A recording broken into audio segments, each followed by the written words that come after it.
Ton micro est allumé. Ah oui. Et le mien est un peu fort peut-être. Voix d'outre-tombe. S'il vous plaît, je vous propose que vous vous installiez, que nous puissions commencer.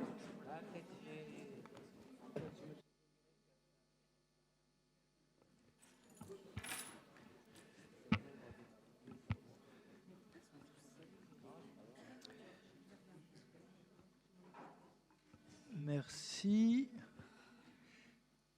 Je vous propose que nous commencions notre conseil municipal et avant de procéder à l'appel, je voudrais souhaiter la bienvenue pour son premier conseil municipal à Madame Soraya Fontaine-Kessar, qui est juste derrière moi, qui nous rejoint en qualité de directrice générale des services. Au dernier conseil, nous avons souhaité au revoir à Julia Marceau et donc là, nous souhaitons la bienvenue à Soraya Fontaine-Kessar, qui a de longues années d'expérience dans le service public et qui vient donc renforcer notre équipe municipale en la dirigeant, en la coordonnant et en l'animant. Madame Fontaine-Kessar a été DRH et DGA à Gentilly, DGA à Malakoff, DGA à Clichy-la-Garenne. Elle a brillamment réussi son examen d'administrateur territorial. C'est territorial, oui. Oui. Nous l'avons débauchée du CNFPT où elle avait son dernier poste, le centre de formation de la fonction publique. Donc, je vous souhaite la bienvenue à Gennevilliers. Votre nomination s'inscrit aussi, au-delà de toutes vos qualités professionnelles, dans notre volonté de poursuivre la féminisation des instances dirigeantes de l'administration municipale. Et donc, au nom de toutes et de tous ici, je vous souhaite la bienvenue et pleine réussite dans vos nouvelles fonctions. Et puis, je vous propose de commencer directement dans vos fonctions pour ce premier conseil municipal en procédant à l'appel nominatif des conseillers municipaux. Merci. Donc, bonsoir. 1, 2. Ah.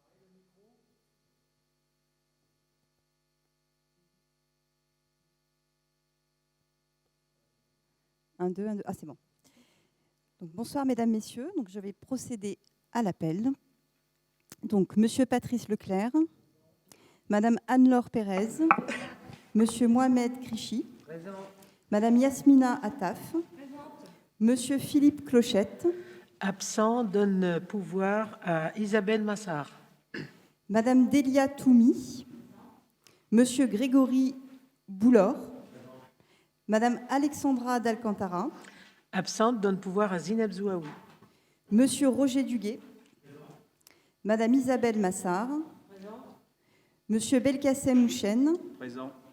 madame Céline Lanoiselet, monsieur Mohamed Binagdan, Présent. madame Zineb Zouaoui, Présente. monsieur Laurent Noël, madame Carole Lafont, monsieur Christophe Bernier, madame Maria Blanca Fernandez, madame Nadia Mouadine, Absente, donne pouvoir à Ibrahima Ndiaye. monsieur Ibrahima Ndiaye, madame Sophia Manseri, madame Sonia Blanc, Absente, donne pouvoir à Véronique Desmaîtres. monsieur Christian Deschênes, Absent, donne pouvoir à Mohamed Grichy. monsieur Zine Boukrich, madame Véronique Démestre, pardon. Monsieur Richard Mera,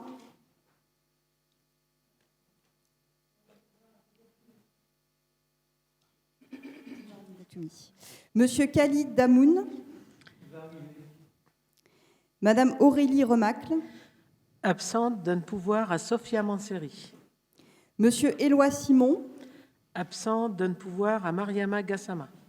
madame Fabienne Moreau, monsieur Mohamed Dani, Présent. madame Mariama Gassama, madame Elsa Fossillon, Absente, donne pouvoir à Carole Lafont. monsieur Jacques Briflot, monsieur Émeric Labadie, Madame Sylvie Morel, Absente, donne pouvoir à Khalid Damoun quand il sera là. Monsieur Hassen Meharga, Madame Karine Chala, Madame Laetitia Girardi, excusez-moi. Monsieur Sinan Karakus, Madame Christelle Nedelec,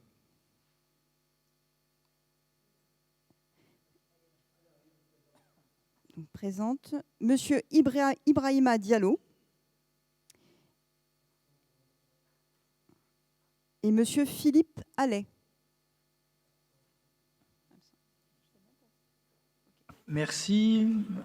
Nous avons donc le quorum. Je dois commencer ce conseil avec une triste nouvelle, puisque c'est avec une grande tristesse que j'ai appris le décès d'André Devray la semaine dernière, à l'âge de 91 ans.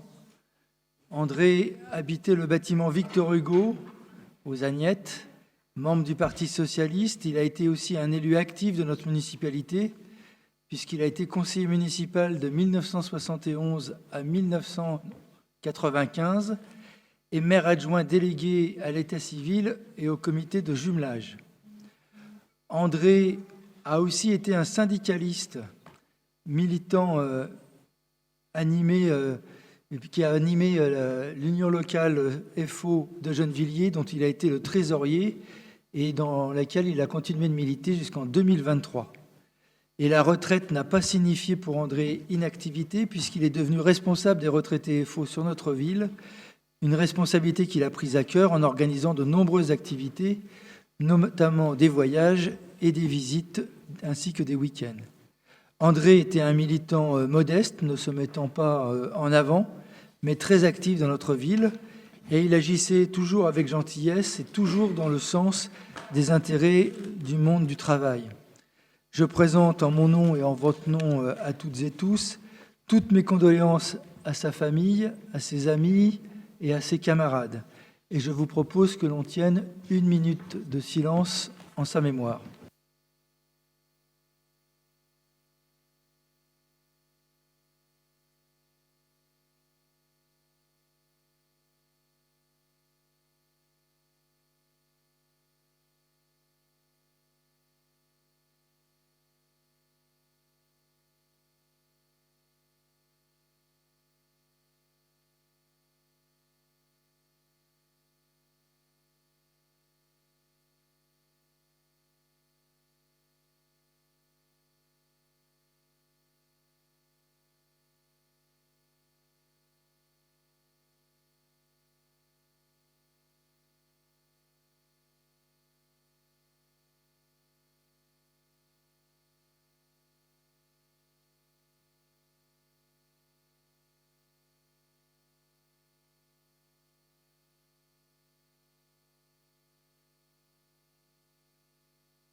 Monsieur Damoun étant arrivé, je vous propose qu'on retienne sa candidature comme d'habitude.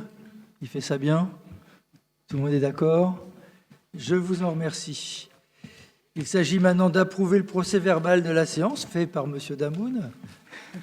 C'est d'ailleurs pour ça qu'on le retient à chaque fois, puisque à chaque fois il est validé. Est-ce que vous êtes d'accord pour valider ce procès-verbal de la séance du 27 ? Madame Girardi. Donc, pour valider ce PV, nous restons dans l'attente des documents suivants et nous abstenons tant que les engagements ne seront pas tenus. On avait demandé donc le taux de la taxe sur les résidences secondaires. On avait demandé à ce qu'il nous soit ressorti le nombre de résidences secondaires sur la ville. On n'a toujours rien reçu. Donc, ça concernait la délibération numéro 2. Et l'autre, c'était sur la délibération 36 concernant la ZAC Sud-Chantraine. Procédure d'expropriation. Ah, je suis désolé. Parce on n'avait pas les annexes, on n'avait rien, donc on avait demandé à avoir tous ces documents et on n'a toujours rien. D'accord. Je m'excuse puisqu'on a oublié de vous les fournir. On va vous les fournir. Vous avez raison de nous le rappeler. Alors sur le nombre de résidences secondaires, ça ne doit pas dépendre de nous, ça doit dépendre du fisc pour l'avoir, enfin du service fiscaux. Donc on va le demander si on peut l'avoir. D'ailleurs, vous pourriez leur demander directement pour les dames, on va le faire aussi. Et pour le reste, on va vous les transmettre. Désolé. Merci. Sur le PV, donc vous vous abstenez sur le PV. Pour le reste, adopté. Je vous propose de voir notre premier point à l'ordre du jour, qui est le rapport d'accessibilité. Et je pense que c'est M. Bernier qui doit nous le présenter. Merci, Monsieur le maire. Bonsoir, chers collègues.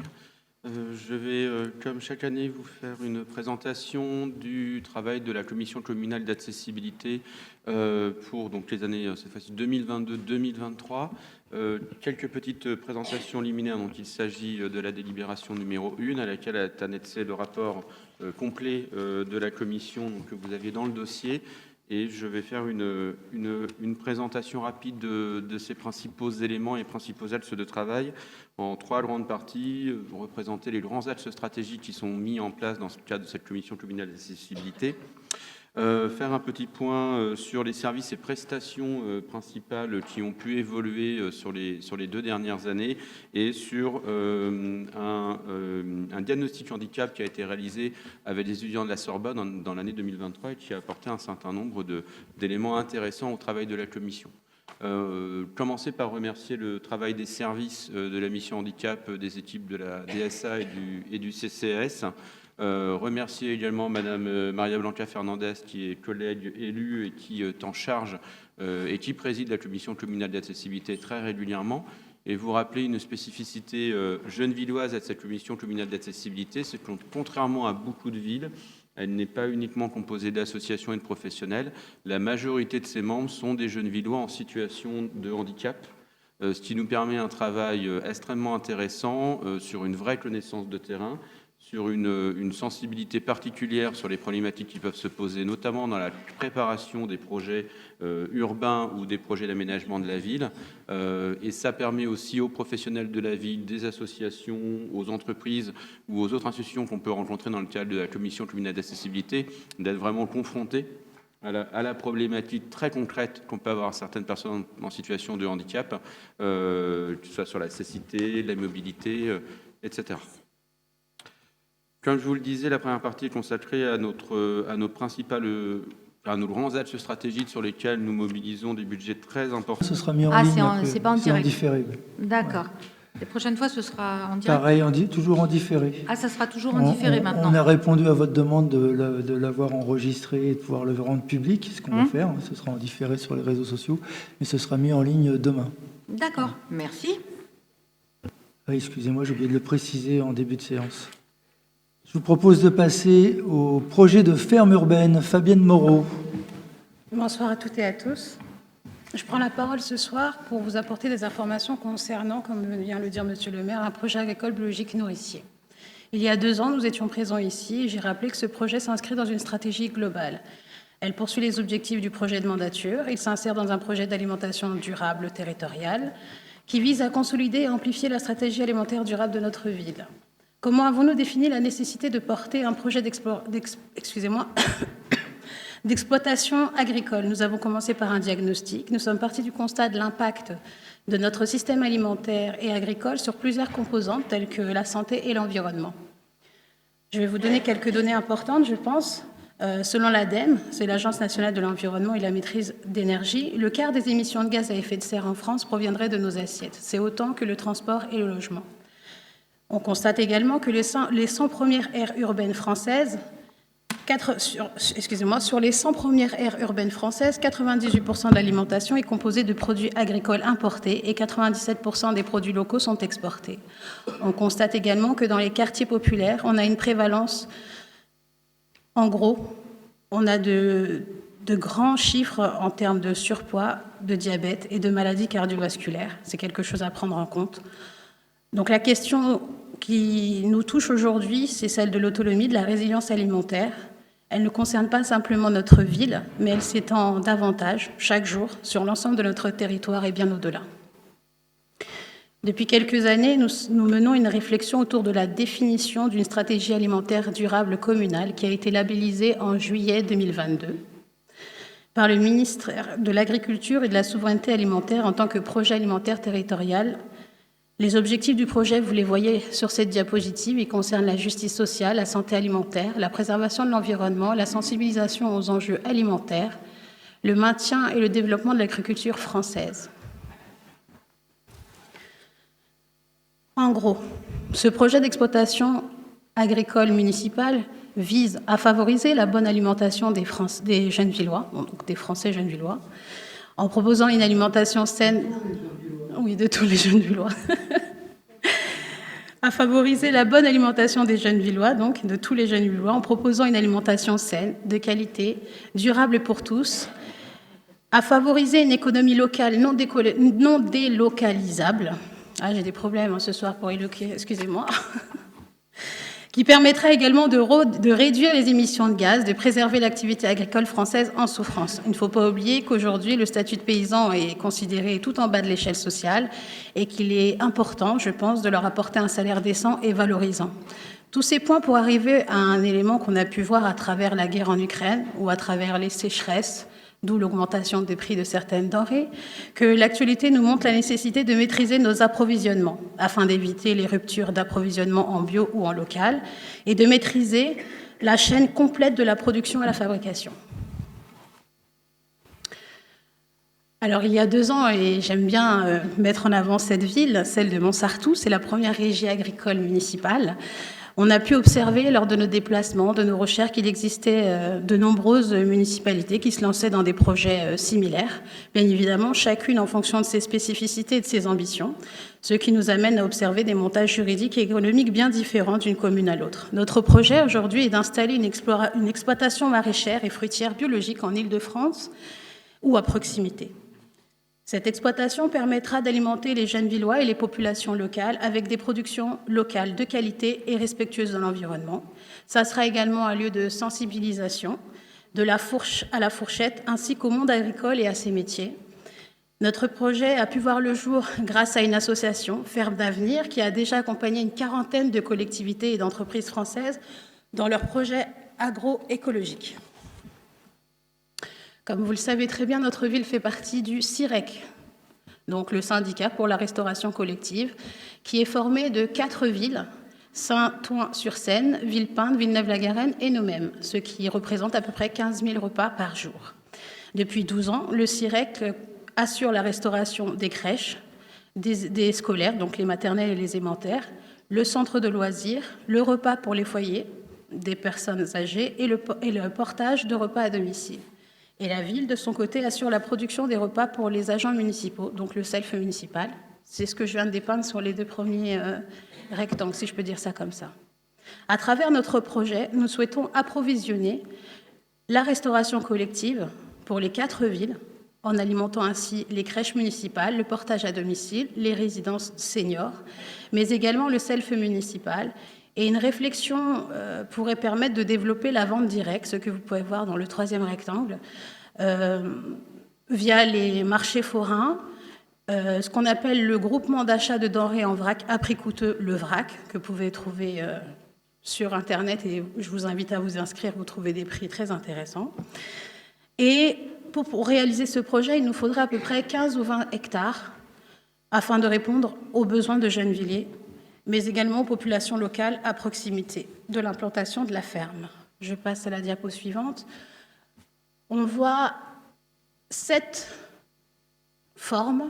Au sein de ces formes, on voit en gros en quoi consistent les enjeux et surtout qu'ils ont pour objectif de participer au maintien et à la création du foncier et de l'emploi agricole. Je vois très mal d'ici, j'en suis désolée. Je vais me reporter à ma diapo. Donc, on a le maintien et la création d'emplois agricoles. On a également la reconnexion urbaine-rurale et puis la résilience alimentaire, ce qui est très intéressant et très important pour moi, en tout cas, et pour notre ville. Je ne voyais pas, en fait, de là. Je suis là. De se retourner. Bon, excusez-moi, je continue. Donc, sur cette diapositive, on voit bien 2 éléments importants. Le périmètre de recherche, donc on a été amené au cours du printemps 2023 à enclencher des recherches de prospection foncière. Nos recherches visent un périmètre de 2 heures autour de Gennevilliers, à savoir l'Île-de-France et les départements suivants que vous pouvez voir là sur le diaporama. Ensuite, nous sommes orientés sur une prospection, mais de manière hebdomadaire, c'est-à-dire que nous avons surfé, recherché sur différents sites Internet indiqués par la ferme d'avenir, à savoir ceux que vous pouvez voir également, Objectif Terre, SAFER, je ne vais pas tous les nommer. On a réalisé 3 visites sur 3 sites différents, et celui qui nous a fortement touché et qui correspond particulièrement à nos attentes est celui des Jardins des Brosses, situé à Argentière, en Seine-et-Marne. Au cours de... Donc, sur ce site, nous avons procédé à 3 visites. Les 2 premières étaient de type technique, avec l'équipe responsable du projet et les services. La 3e, avec le maire, les agents techniques et moi-même. Chaque visite a été accompagnée par les équipes de ferme d'avenir. Les Jardins des Brosses, qui a une forme juridique GAEC, un groupement agricole d'exploitation en commun, pratique une activité de maraîchère diversifiée, céréales, culture et culture de légumineuses depuis 1948. Il est géré par 2 frères associés qui souhaitent transmettre leurs terres. L'exploitation coche en tout point les éléments que nous visions, la superficie, la distance, le type d'activité existant, les modes de commercialisation, la présence d'un forage et d'un certain nombre de matériel agricole, entre autres. L'exploitation s'étend sur une superficie de 36 hectares. Toutes les parcelles ne sont pas d'un seul tenant. De plus, des analyses des sols ont été réalisées avec des résultats concluants, notamment sur les pollutions potentielles des sols. Et ça, c'est un élément, je pense, qui est très important à retenir. Les terres sont saines. Enfin, sur cette diapositive, on peut voir 6 images, 6 photographies. La première, j'aurais aimé qu'elle soit un peu plus grande, mais on voit 2 petits rectangles gris. Donc, dans le premier rectangle, on a les serres. Dans le second rectangle, tout en bas, je vais regarder sur ma diapo parce que c'est plus pratique. Donc, on a, voilà, c'est ça, sur la carte satellite, excusez-moi, la photographie numéro 1. On a donc dans le premier petit rectangle gris, le tunnel que vous pouvez voir juste en bas. À votre droite, la dernière photographie à droite, donc on a les tunnels qui représentent un peu ça, il y en a plusieurs, hein, je vous rassure. Ensuite, sur le deuxième encadré gris, on a les serres que vous pouvez trouver juste en bas. C'est des serres non chauffées. Et puis, le petit rectangle rouge correspond à 2 hangars, ainsi qu'au magasin dans lequel vous pourrez y trouver des caisses d'approvisionnement automatiques. Alors, c'est génial, c'est super intéressant. Quand j'étais sur le site, je me suis dit, il nous faut ça pour Gennevilliers dans le futur. Ça serait super bien d'avoir des petites caisses comme ça, dans lesquelles on peut alimenter tout un tas de choses diverses et variées. Vous voyez, il y a des pommes de terre, il y a des fruits vraiment très intéressants. En gros, on aimerait pouvoir... Bon, je poursuis, je ne m'épare pas dans le fil de mes pensées. Et donc, nous passons... oui, excusez-moi. Donc, on a tout un tas d'éléments très intéressants qui se situent sur le site, donc du matériel agricole qu'on peut voir sur la seconde photographie en haut. Tout est en bon état et fonctionne correctement. C'est surtout le plus important. Quand on dépense de l'argent, il faut bien le faire et on s'est vraiment attelé à pouvoir vérifier les éléments qui étaient le plus judicieux et le meilleur pour notre ville et pour nos habitants. Donc la collectivité souhaite pouvoir faire perdurer l'activité commerciale existante, à savoir les caisses automatiques que je vous ai présentées et que je chéris, la vente à la ferme, parce qu'il faut savoir également que sur ce site, il y a des ventes qui sont organisées, en tout cas à l'intérieur du magasin. Il y a des paniers fraîcheurs qui sont également vendus sur le site de la SNCF et la vente sur le marché de Saint-Maur-des-Fossés. L'objectif est de maintenir ce canal de distribution et d'ajouter progressivement de nouveaux canaux sur Gennevilliers après l'année 1 via la restauration collective et la vente en direct. Donc voilà un peu comment nous souhaitons dérouler l'avenir. Déjà, à travers la délibération numéro 2, nous permettre de candidater, et ça c'est entre vos mains que cela se joue. Ensuite, acheter cette exploitation qui se nomme Jardin des Brosses, maintenir et pérenniser les débouchés actuels, à travers ce que j'ai cité au préalable, la vente des paniers, les ventes de marché et ce qui s'ensuit, maintenir des emplois Bien évidemment, il y a des ouvriers qui travaillent sur le site et qui seraient bons pour eux comme pour nous, puisqu'on peut aussi gagner avec eux des compétences et un savoir-faire. Ensuite, transformation d'un modèle raisonné pour acquérir une certification. Il nous faudra 3 ans de conversion. Enfin, la transmission des anciens exploitants vers les nouveaux pour arriver à la création d'un modèle juridique, la SEM, que nous souhaitons créer. Le calendrier s'est bien déroulé. On arrive maintenant en 2024, donc nous souhaitons candidater pour enfin finaliser l'acquisition de cette terre et puis avoir un modèle juridique bien ficelé, bien définitif. Je vous laisse l'observer pendant quelques moments pour que vous puissiez y voir un peu l'avenir. Donc maintenir les cultures et bien évidemment vivement 2026 pour notre première récolte. Je vous remercie de m'avoir écouté.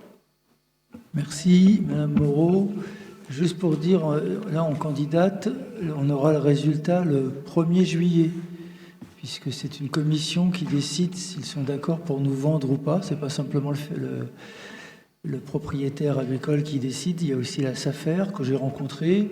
On a bon espoir parce qu'on a pas mal discuté avec eux et il nous semblait avoir une vision positive de notre projet, mais c'est suspendu à leur décision fin juin, début juillet. Donc dans la première quinzaine de juillet, on saura si on devient des propriétaires agricoles ou pas. Merci pour cette présentation. En tout cas, c'était un projet qui était dans notre programme, qui est en train de se réaliser. Je vous propose de passer au 3e point d'information sur l'appel à projet éducatif d'Elia Toumi. Je sais pas tout casser. Bonsoir à tous.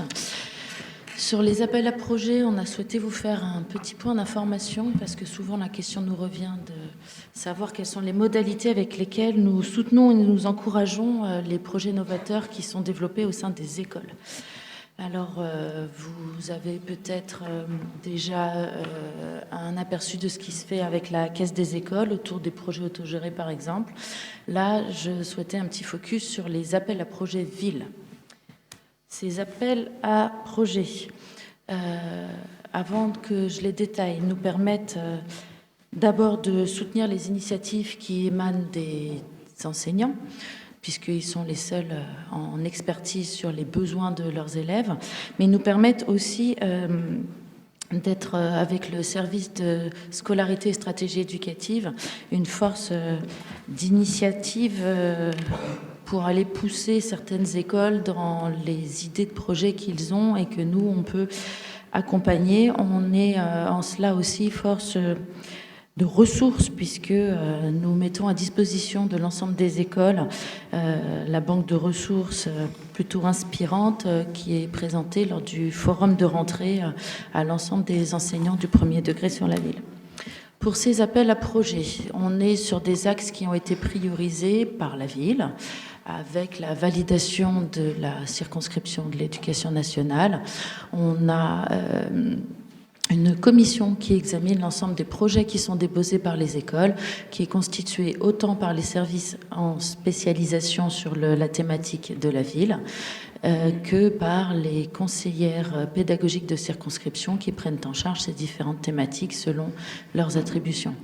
On a donc des projets autour de la question de la pratique sportive. Tout ceci est hors investissement et hors budget d'équipement. Des projets d'éveil aux langues valorisant la diversité linguistique en maternelle mais aussi en élémentaire. Des projets autour de la lutte contre les discriminations, en particulier la question de l'égalité entre les filles et les garçons, des projets autour de l'expérimentation numérique, de l'éveil scientifique et mathématique, et enfin des questions d'environnement et de développement durable. Pour vous donner un aperçu sur les 20 000 euros provisionnés par année par le service de stratégie éducative, vous avez, c'est absolument illisible, mais au moins ça montre qu'il y en a, entre 20 et 25 projets qui sont déposés par année scolaire.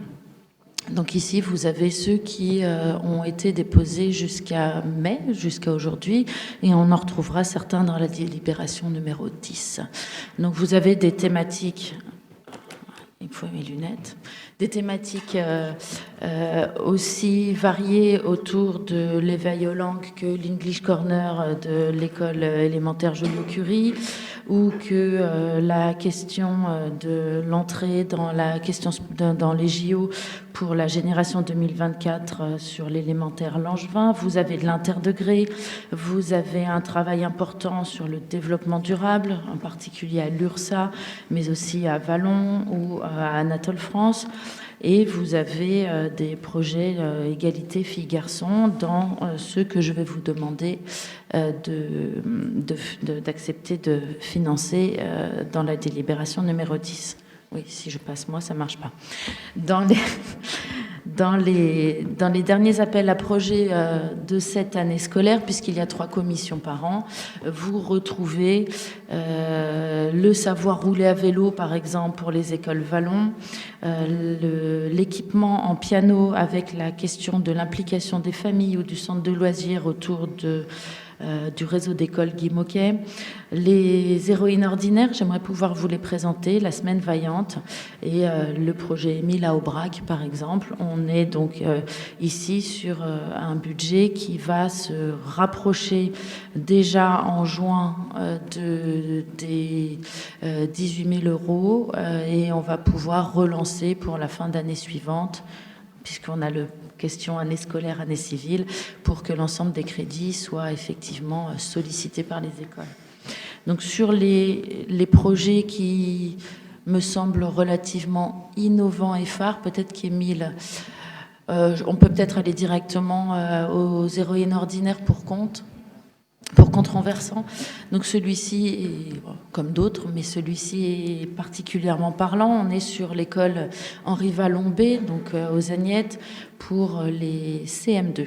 Donc on a un projet avec des partenaires, donc c'est au sens là qu'on a aussi une banque de ressources inspirantes qui peut circuler au sein des écoles. Donc on a l'association Entre les lignes, on travaille sur les BCD, donc c'est bibliothèques scolaires, qui est accompagnée par notre service de la DESS, et on retrouve un travail qui est appuyé par d'autres services municipaux comme notre assistante sociale en milieu scolaire ou le centre social Saadapsi. Vous remarquerez que les héroïnes ordinaires pour contre-renversant, c'est un travail à la fois sur l'écrit et sur la question du livre en dehors des stéréotypes sexistes et des stéréotypes racistes et toute forme de discrimination.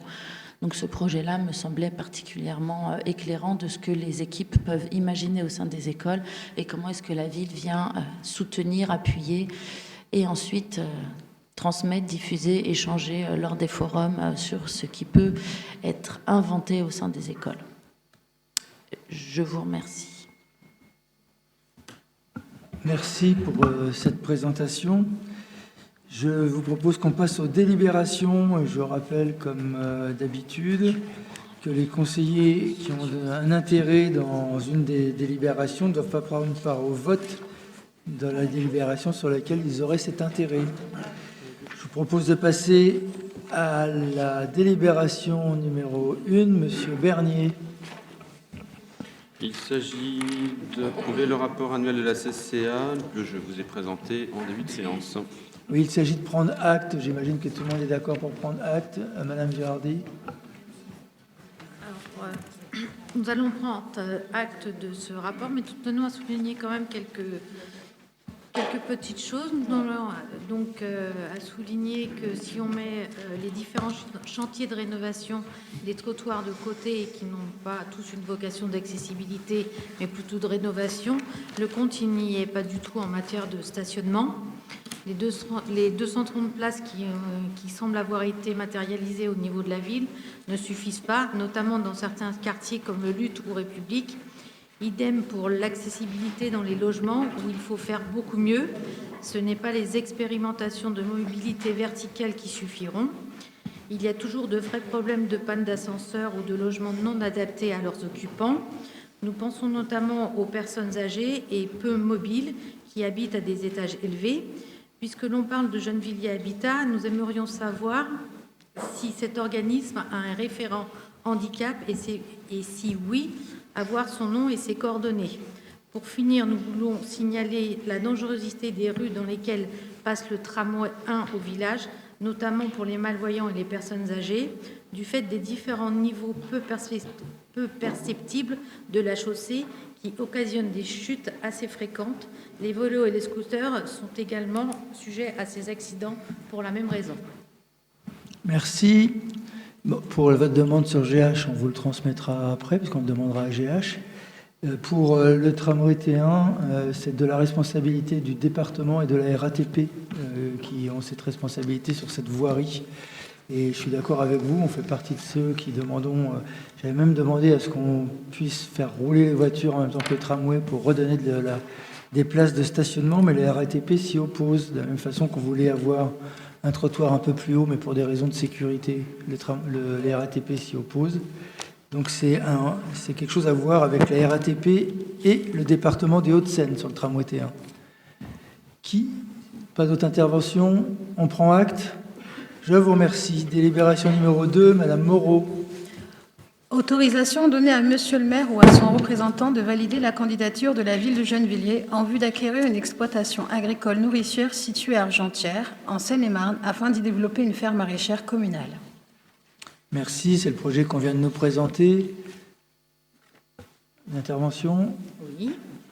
Alors, au début, nous sommes dit pourquoi pas, mais en découvrant le coût de l'opération, nous avons immédiatement rétropédalé.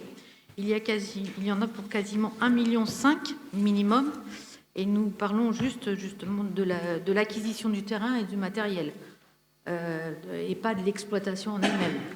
Je comprends pas. Dans les chiffres que l'on a eus. Non, enfin, je ne sais pas qu'est-ce que vous appelez l'exploitation. Ce que vous allez acquérir, ce que vous voulez acquérir. On acquiert tout. Oui, mais... On acquiert la ferme, le terrain, les bâtiments, le matériel. C'est ça l'exploitation. Oui, matériel, acquisition, terrain. Mais c'est ça l'exploitation. Qu'est-ce que vous voulez que ce soit? D'accord, mais après, l'exploitation, elle ne va pas rester comme ça. Elle va vivre, cette exploitation. Oui, elle va produire et elle va vendre. Oui. Et donc l'équilibre, normalement, se fait par la vente. Par exemple, cette exploitation a déjà un chiffre d'affaires de 750 000 € de vente en local. Bon.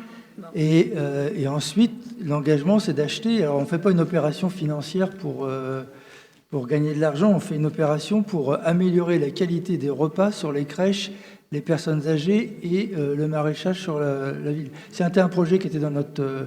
Et si vous regardez sur le coût... de toute façon, les coûts sont déterminés par la SAFER. Et donc, le prix de vente est déterminé par, bien sûr, le producteur, le vendeur, mais aussi la SAFER. Et donc, il y a une maîtrise de la vente. Ça ne se négocie pas, c'est la SAFER qui décide. Ah, mais je ne parle pas de négociation ou quoi que ce soit. Donc là, on a mis le... Ah ben oui, forcément. Ben oui, c'est un coût. Minimum. Oui, madame. Une ferme de 20 hectares, ça a un coût tout aménagé. Je peux continuer? Oui, pardon. Voilà. Je croyais que vous aviez fini, c'est pour ça. Non. Donc là-dessus, on a plusieurs remarques justement à cet égard. La première, c'est si cet investissement est envisagé, c'est pour alimenter donc le CIREC. C'est pour moi. Non. Donc qui est géré, donc, dans ce que j'ai compris, par plusieurs villes. Dans ce cadre-là, pourquoi toutes les villes n'investissent pas pour l'ensemble, ou pourquoi ce n'est pas directement au CIREC qui effectue cette acquisition? Cela permettrait de réduire le coût par une contribution commune. Point numéro 1. Le deuxième, c'est qu'il est tout à fait possible de nouer un ou plusieurs partenariats avec des agriculteurs en IDF pour la même visée, et cela serait bien moins cher, je pense. Il faut et on peut faire du bio moins cher dans un contexte où les finances sont aux abois. Et le troisième point, la troisième remarque, c'est que vous coupez des budgets de partout à la suite de la hausse des coûts de l'énergie, du point d'indice des fonctionnaires. Et là, vous lâchez 1,5 million pour moi, tranquillement, comme vous dédouanez à grands frais de positionnement anti-écolo sur Green Doc. Bon, voilà. Donc, nous serons contre cette acquisition. C'est bon? Oui, c'est bon. Très bien. Oui, le CIREC, effectivement, qui a été créé par la ville de Gennevilliers en lien avec les autres villes, mais la ferme ne produira que pour les Gennevillois et pas pour les autres. Il y a une erreur dans la présentation, parce que j'ai entendu comme vous ce propos, mais la vente ne se fera, enfin les produits ne seront que pour les Gennevillois, pas pour les autres villes. Pour vous dire, c'est pour ça que c'est la ville qui achète la ferme, et le CIREC nous fera des repas à part sur les crèches et les personnes âgées, et pas pour les autres villes. Ça, c'est le premier point. Deuxième point, sur l'étude de marché, acheter à des coopératives bio, non, ça ne revient pas forcément moins cher. Et ça fait partie aussi de notre travail de réimplantation de maraîchers et d'aide à l'implantation de maraîchers bio. Et c'est pour eux une garantie, puisque nous faisons les investissements. C'est aussi en lien avec le troisième passage. Ce n'est pas la même chose, des dépenses de fonctionnement et des dépenses d'investissement. Et les collectivités locales ont un peu moins de mal sur l'investissement que sur le fonctionnement. Ce n'est pas 1,5 million tous les ans. Et donc cet investissement nous permettra de permettre aux maraîchers bio de vivre et de nous vendre des produits dans lesquels ils n'ont pas à intégrer l'amortissement du matériel. Enfin, le matériel, ils auront à le faire parce qu'on va leur réintégrer, mais en tout cas de la terre et de l'achat des terres. Ce qui modifie le modèle économique et qui fait que ça nous revient moins cher que si on achetait à des coopératives bio ou autres qui, elles, intègrent dans leur prix de vente leurs investissements totaux, notamment la terre. Est-ce que vous êtes d'accord pour qu'on passe au vote? Qui est pour? Vous abstenez? Contre? D'accord, très bien, super. Le reste, qui est pour? Le reste est contre, un contre. Merci. Délibération numéro 3, Monsieur Binagdan. Mesdames, Messieurs, bonsoir. Il s'agit du rapport d'utilisation relatif au Fonds de solidarité des communes de la région Île-de-France, le FSRIF, attribué en 2023 à la ville de Gennevilliers. Merci. Il s'agit juste de prendre acte. Vous êtes d'accord pour prendre acte?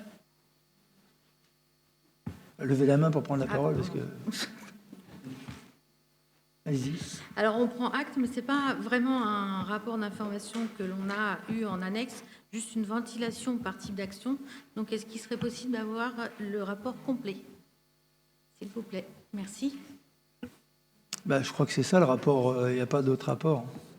On ne vous a pas caché de rapport. Voilà. Je peux bien répondre positivement à vos questions et les documents que vous demandez, mais il faut qu'il y ait un document. Bon, je regarde ce qu'on a, mais il me semble qu'il n'y a rien d'autre. Hein. C'est la ventilation des lignes, le rapport d'utilisation des fonds. On met les sommes et en face, on met à quoi ça a servi. C'est exactement ce que vous avez. Bon. Ça, c'est votre propos, mais vous verrez qu'il n'est pas retoqué par Monsieur le Préfet, ce rapport. Vous êtes d'accord? Donc, vous n'êtes pas d'accord pour prendre acte? Si, acte à l'unanimité. Je vous remercie. Délibération numéro 4, Monsieur Boulord. Bonsoir Monsieur le maire, bonsoir à tous. Donc il s'agit du rapport d'information sur l'utilisation de la dotation de la solidarité urbaine attribuée en 2023 à la ville de Gennevilliers. Merci. Madame, allez-y. Ah, vous allez avoir ma... Non, mais vous êtes toute seule de toute façon, visiblement. Il y a de la tension dans vos rangs, vos amis ne viennent plus. Ah, mais ça, c'est pas grave, ça me gêne pas, vous inquiétez pas. Ça, je vois ça, oui. Oh là là.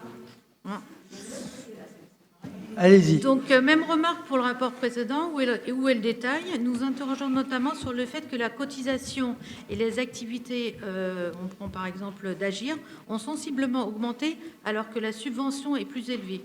À peu près 465 000 euros, ce que j'ai retenu. Cela est d'autant plus étonnant que cette association fonctionne beaucoup avec des bénévoles. Pouvez-vous nous dire pourquoi la cotisation n'est pas restée la même, voire pas diminuée quand le budget de l'association augmente? Je pense que le budget de l'association augmente parce qu'ils ont augmenté leurs activités. Première raison. Et deuxième raison, il y a eu le personnel qui était avant municipal pour une part est devenu associatif.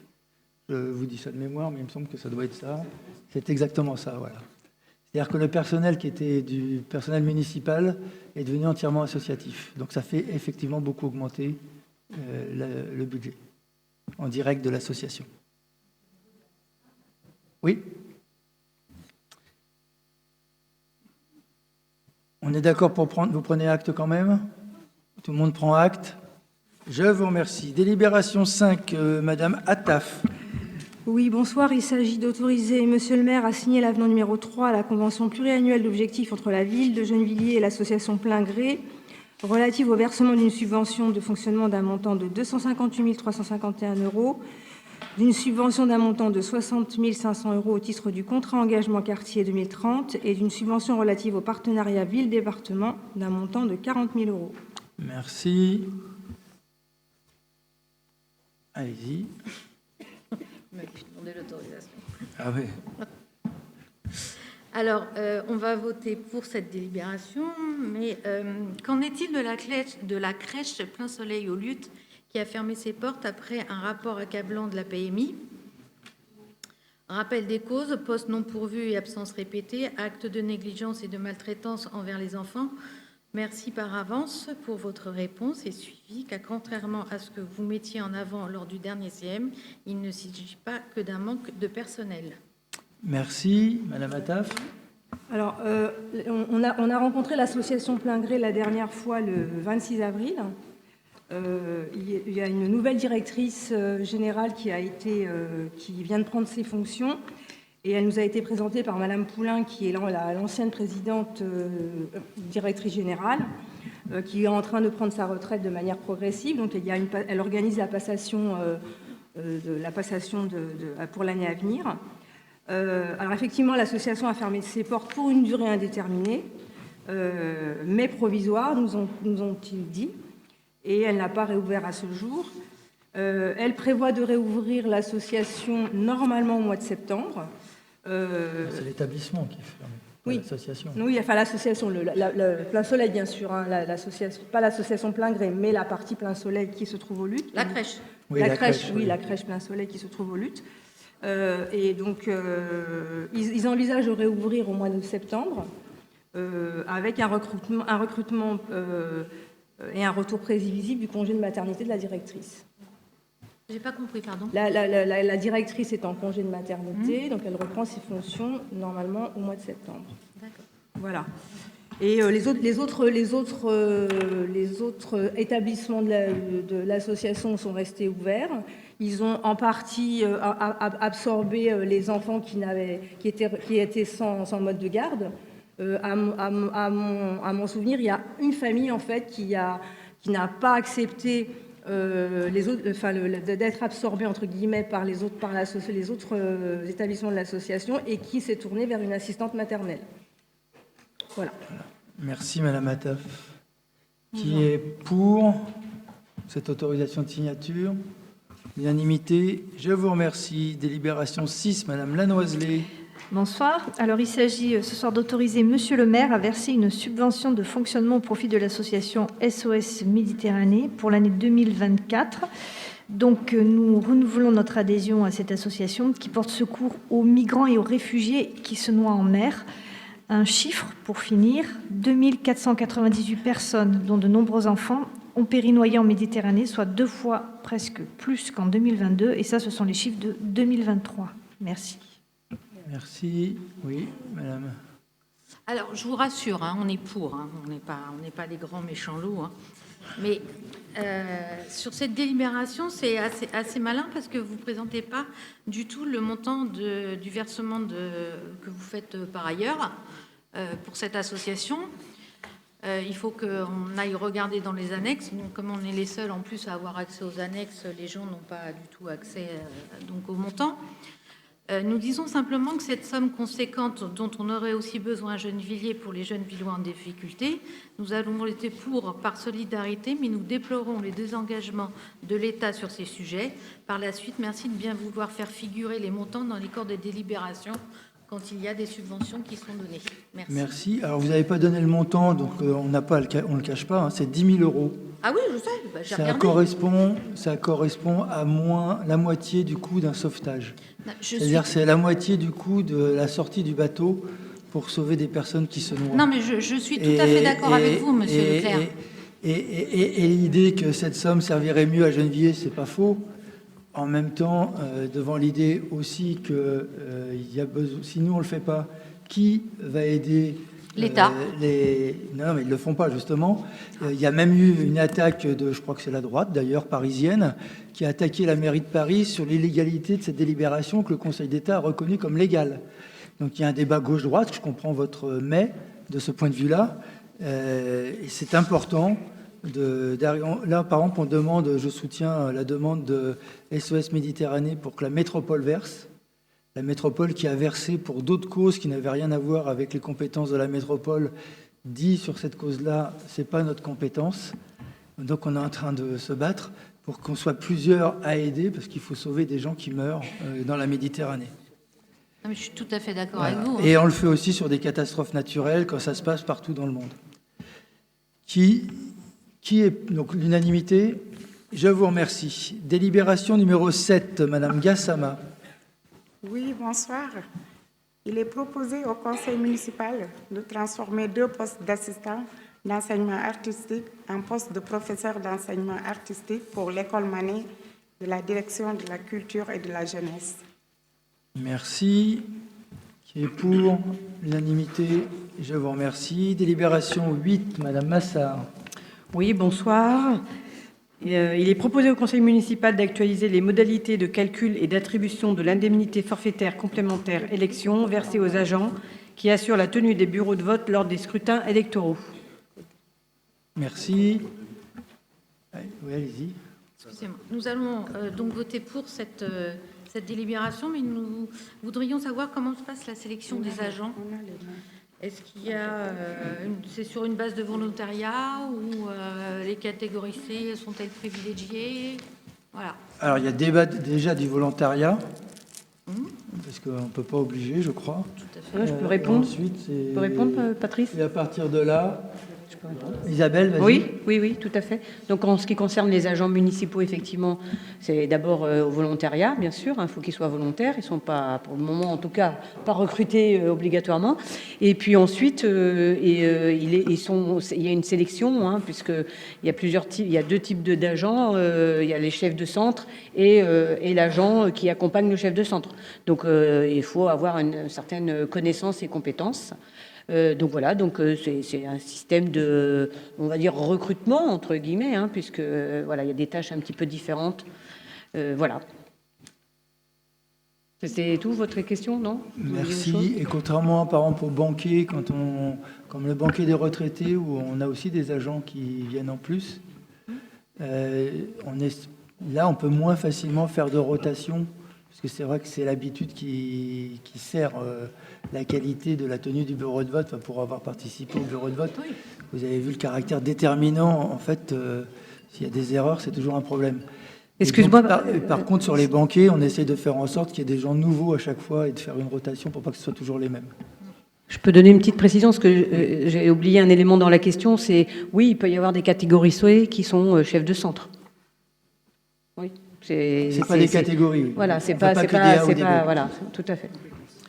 Non, quand je parle de catégorie C, c'est surtout au niveau des salaires. C'est sur la grille des salaires, les gens qui peuvent gagner un peu plus, oui. Ça leur fait un peu peur dans les épinards.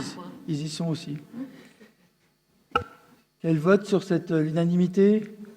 Je vous remercie. Délibération 9, Monsieur Binagdan.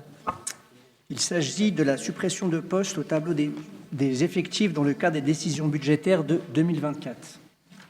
Merci. Qui est pour? Qui s'abstient? Une abstention.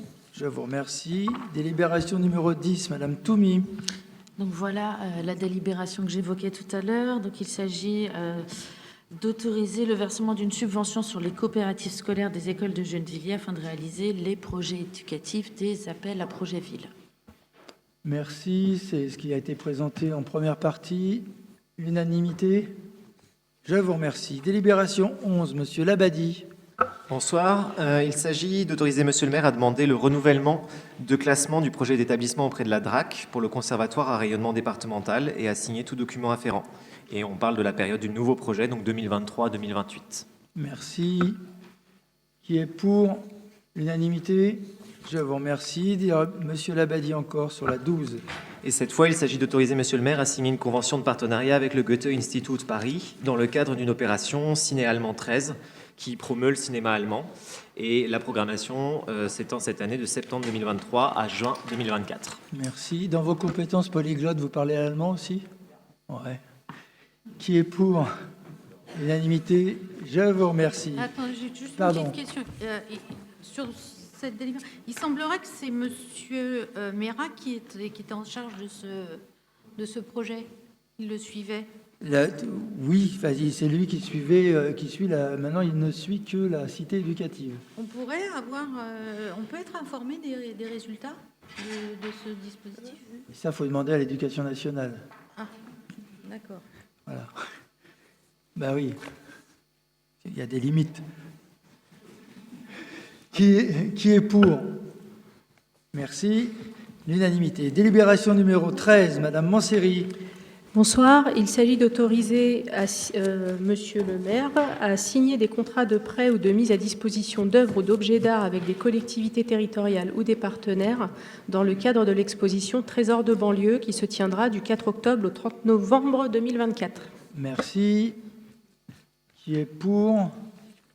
Non. Allez-y. Alors, nous sommes totalement contre.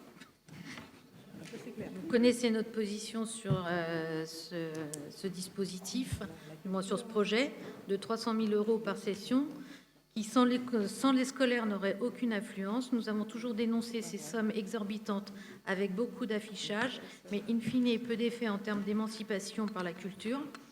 À l'heure où les coupes budgétaires dans beaucoup de services, ce budget pourrait être plus utile ailleurs, notamment en direction des associations. Vous parlez de quel budget, madame? Le Trésor de banlieue, les 300 000 €. Oui, mais où c'est que vous avez vu 300 000 €? C'est ce que ça a coûté la première fois, il me semble. Ah non, mais là, 300 cette fois-ci. Ah, je ne sais pas. Cette fois-ci, nous avons modifié le dispositif et il y aura un coût de 50 000 € pour la ville. Tout le reste est fait par mécénat. Bah oui, mais même 50 000 €. Ah d'accord. Non, mais j'ai plus rien à dire. 7 000 enfants qui passent, 22 000 personnes qui viennent. 7 000 enfants qui passent, oui, s'il n'y a pas les enfants, il n'y a personne d'autre. Hein. Bien sûr. Mais de toute façon, on en parle. Mais c'est pas grave, il n'y a pas besoin de polémiquer. C'est une très belle initiative pour nous. Vous êtes contre, c'est très bien. On est contre. En général, la droite est toujours contre la culture. Ah, je ne suis pas de droite, monsieur Leclerc. Non, vous êtes de gauche, certainement.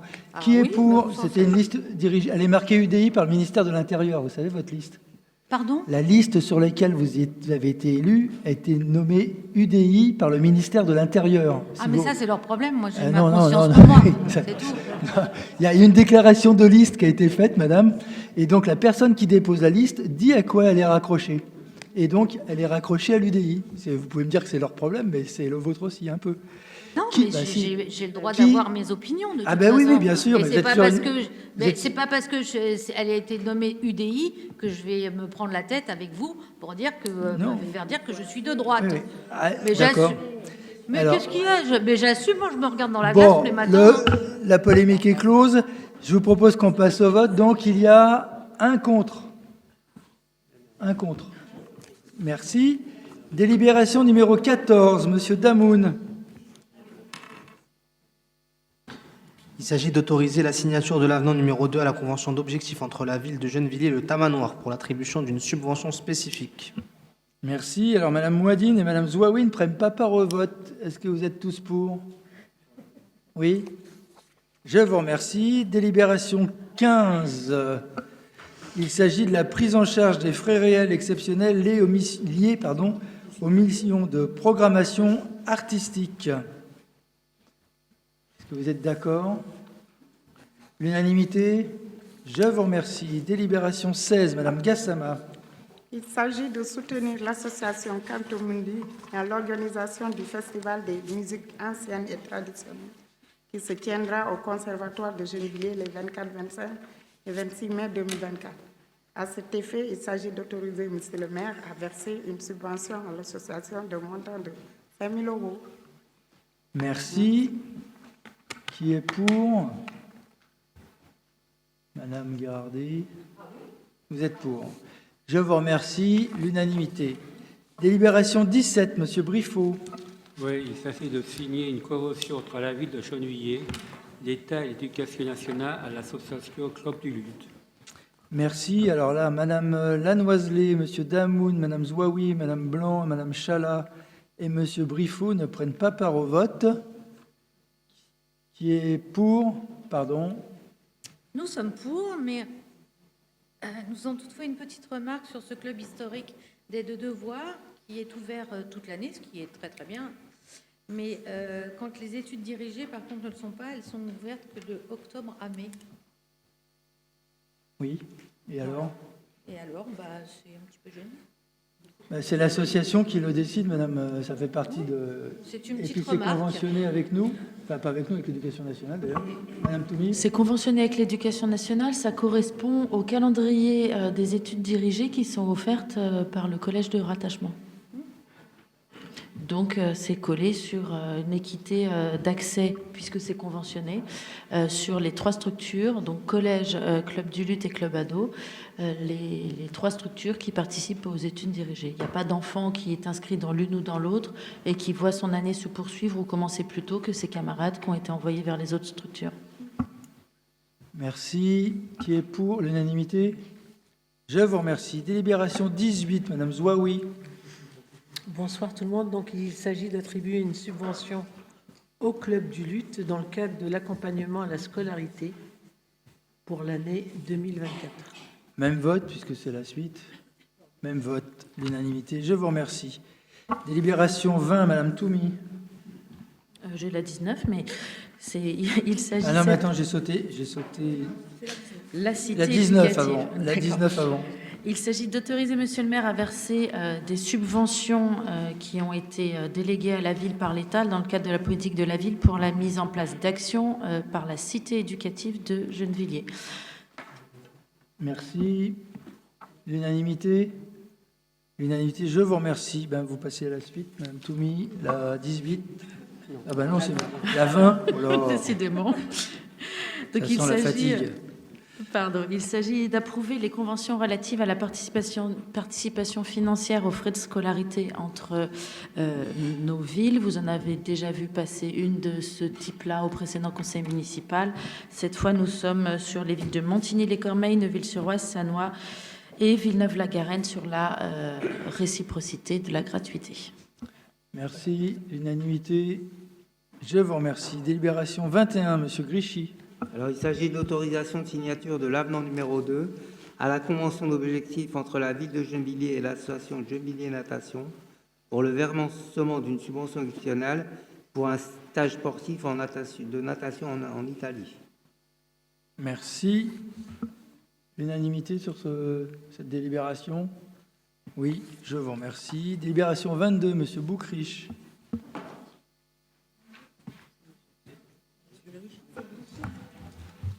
T'es sûr, c'est moi la 22?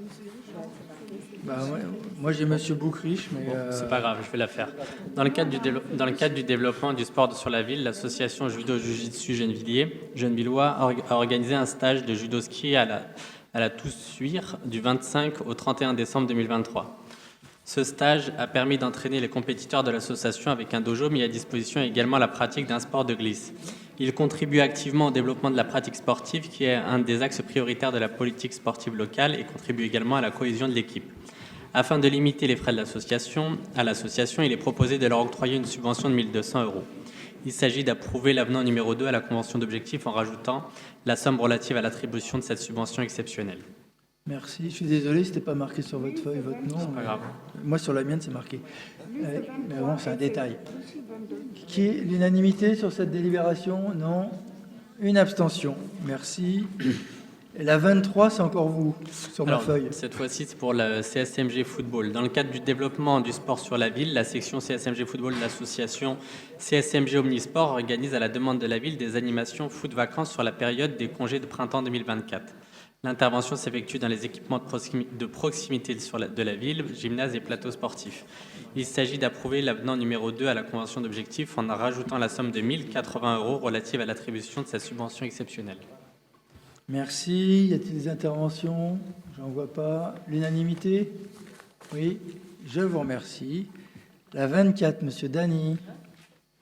Monsieur le maire, chers collègues, donc ça concerne l'attribution d'une subvention exceptionnelle de 3 000 € à l'association Gennevilliers-Tacval, Club 92, dans le cadre d'une tournée événementielle sportive en Île-de-France, fin juin, début juillet 2024, avec un événement organisé à Gennevilliers. Merci. Je voudrais féliciter 2 jeunes de la commune de Gennevilliers qui sont qualifiés pour la finale Tech Tour 24. et pour la finale départementale Tech Challenge. C'est un nouveau sport et visiblement ça se développe pas mal. Qui est pour?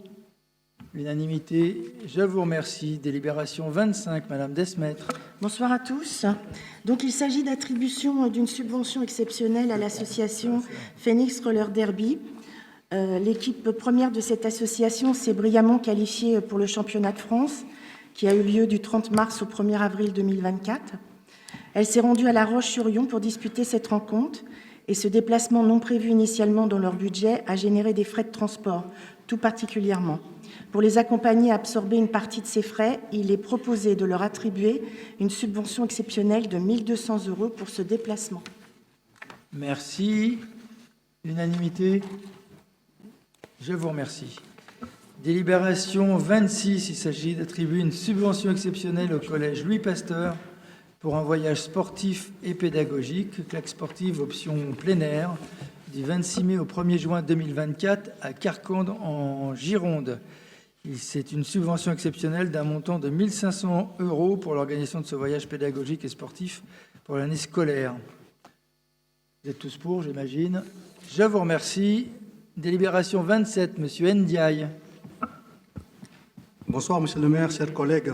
Cette délibération concerne à signer l'avenant numéro 2 à la convention d'objectifs entre la ville de Gennevilliers et l'association Gennevilliers Gymnastique Rythmique afin d'octroyer le versement de la subvention d'un montant de 10 500 € à l'association pour mener ses actions dans le cadre de la politique de la ville.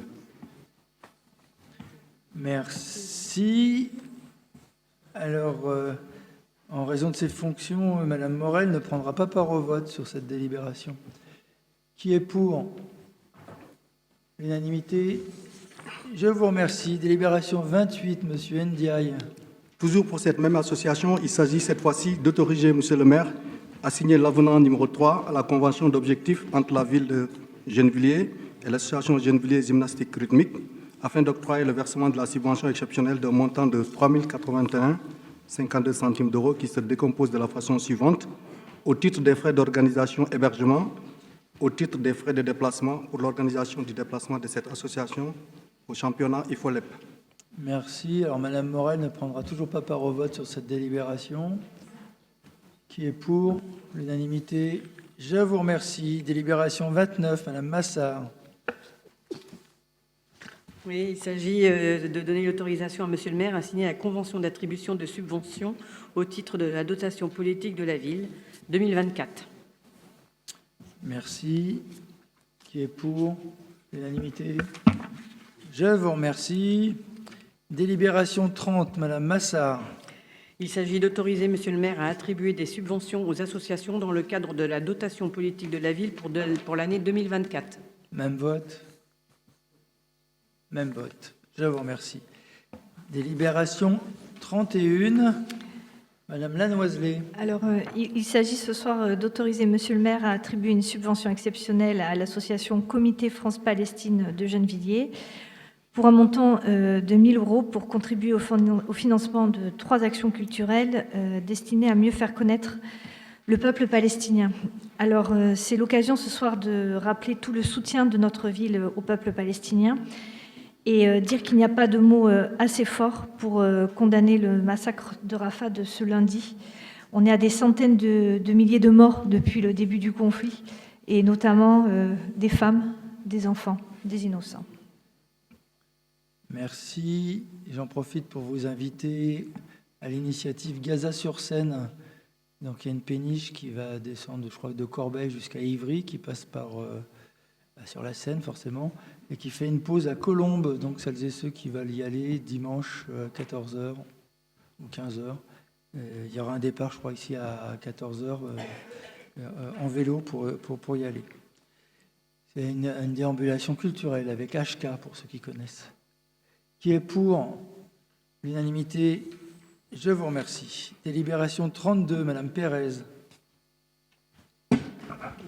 Alors, il s'agit d'attribuer des subventions aux associations dans le cadre du contrat de développement département-ville pour la mise en place d'actions en faveur des habitants des quartiers prioritaires pour l'année 2024. Donc, il s'agit d'autoriser Monsieur le maire à attribuer ces subventions. Merci. Alors, on touche l'absurdité puisque Madame Gassama, Madame Fernandez, Monsieur Binagdan, Madame Faucillon, Monsieur Briffaut, Madame Manséry, Madame Blanc, Monsieur Ndiaye, Monsieur Meharga, Madame Lanoiselet, Monsieur Damoun, Madame Zouaoui, Madame Chala, Monsieur Boulor, Madame Girardi, Monsieur Diallo, Madame Toumi, Monsieur Mera, Monsieur Nedelec, Monsieur Noël, Madame Noidine, ne prennent pas part au vote, comme je vote. On est deux à voter. Ben, on est deux. C'est le côté ridicule de cette loi. Voilà, ouais. Donc, à l'unanimité, je vous remercie. Délibération. Ah, pardon, vous voulez intervenir. Vous avez le droit de parler, par contre. Ah, j'ai le droit de parler oui, quand oui, même, oui, non? allez-y. Ah bon, d'accord. Je tiens quand même à dire que, justement, c'est quand même un département de droite qui finance la Caisse des écoles, le Club du Lutte, l'espace de Grésillon, la TMF. Donc, je tiens quand même à le signaler, même si Merci, vous êtes oui. contre la droite.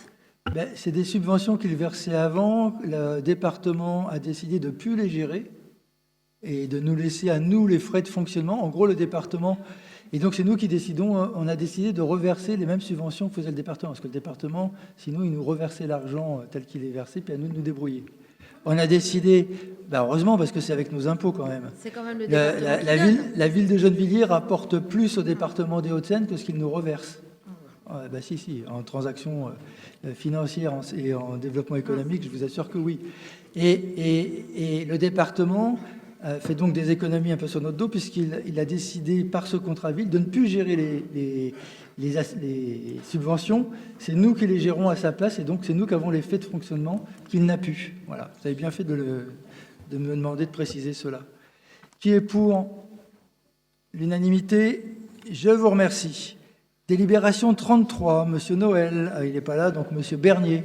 Il s'agit d'autoriser Monsieur le maire à la signature d'une convention pluriannuelle d'objectifs entre la ville de Gennevilliers et l'Association des travailleurs maghrébins de France, l'ATMF, pour une somme de 23...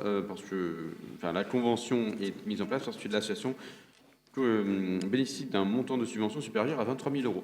Merci. Qui est... Pardon, allez-y. Nous allons voter pour, mais dans ce que je comprends, donc la TMF touche désormais une subvention suffisamment importante pour établir une convention. Dans ce cadre, il aurait été intéressant que cette association absorbe l'accueil et l'accompagnement des usagers de l'association Femmes Relais, usagers qui répondraient aux critères ATMF tels que décrits dans la convention. De fait, l'association Femmes Relais accompagnait aussi les vieux Chibani sur les questions sociales, retraite notamment, fracture numérique et la santé diabète notamment. Il y avait aussi une action en direction des femmes seniors isolées d'origine maghrébine, confrontées à des problématiques similaires aux Chibani. Merci, mais on peut respecter l'autonomie des associations. On peut tout Parce faire. que... On ne va pas imposer à une association de faire des actions qui ne sont pas les siennes. Voilà. Qui est pour? Merci. L'unanimité. Délibération 34, Monsieur Duguay.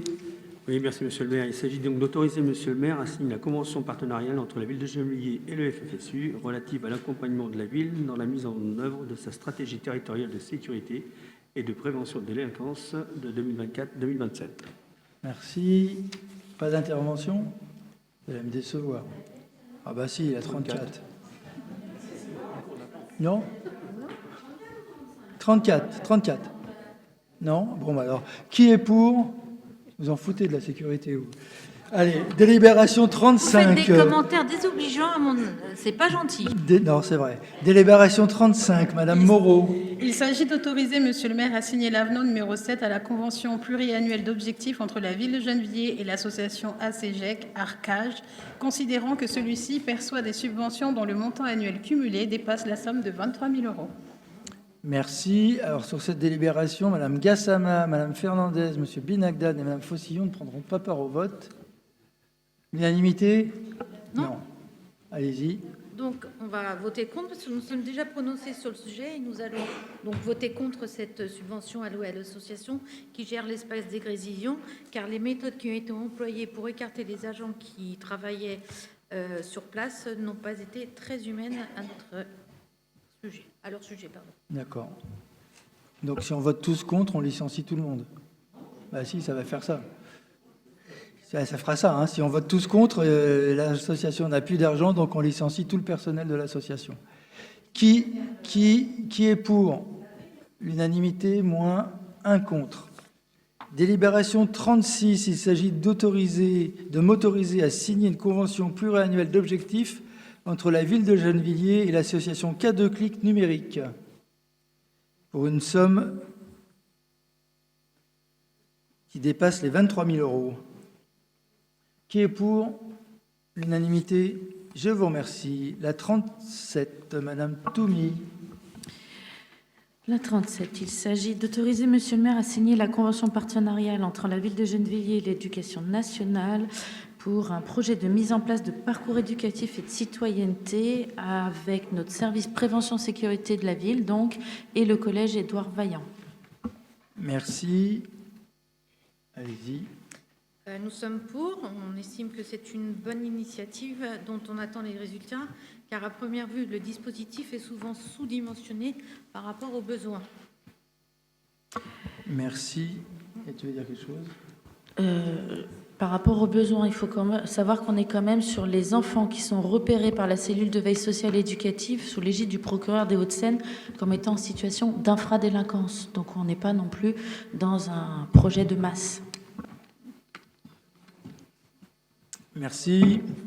Qui est l'unanimité, si j'ai bien compris? Je vous remercie. Délibération 38, Madame Massard.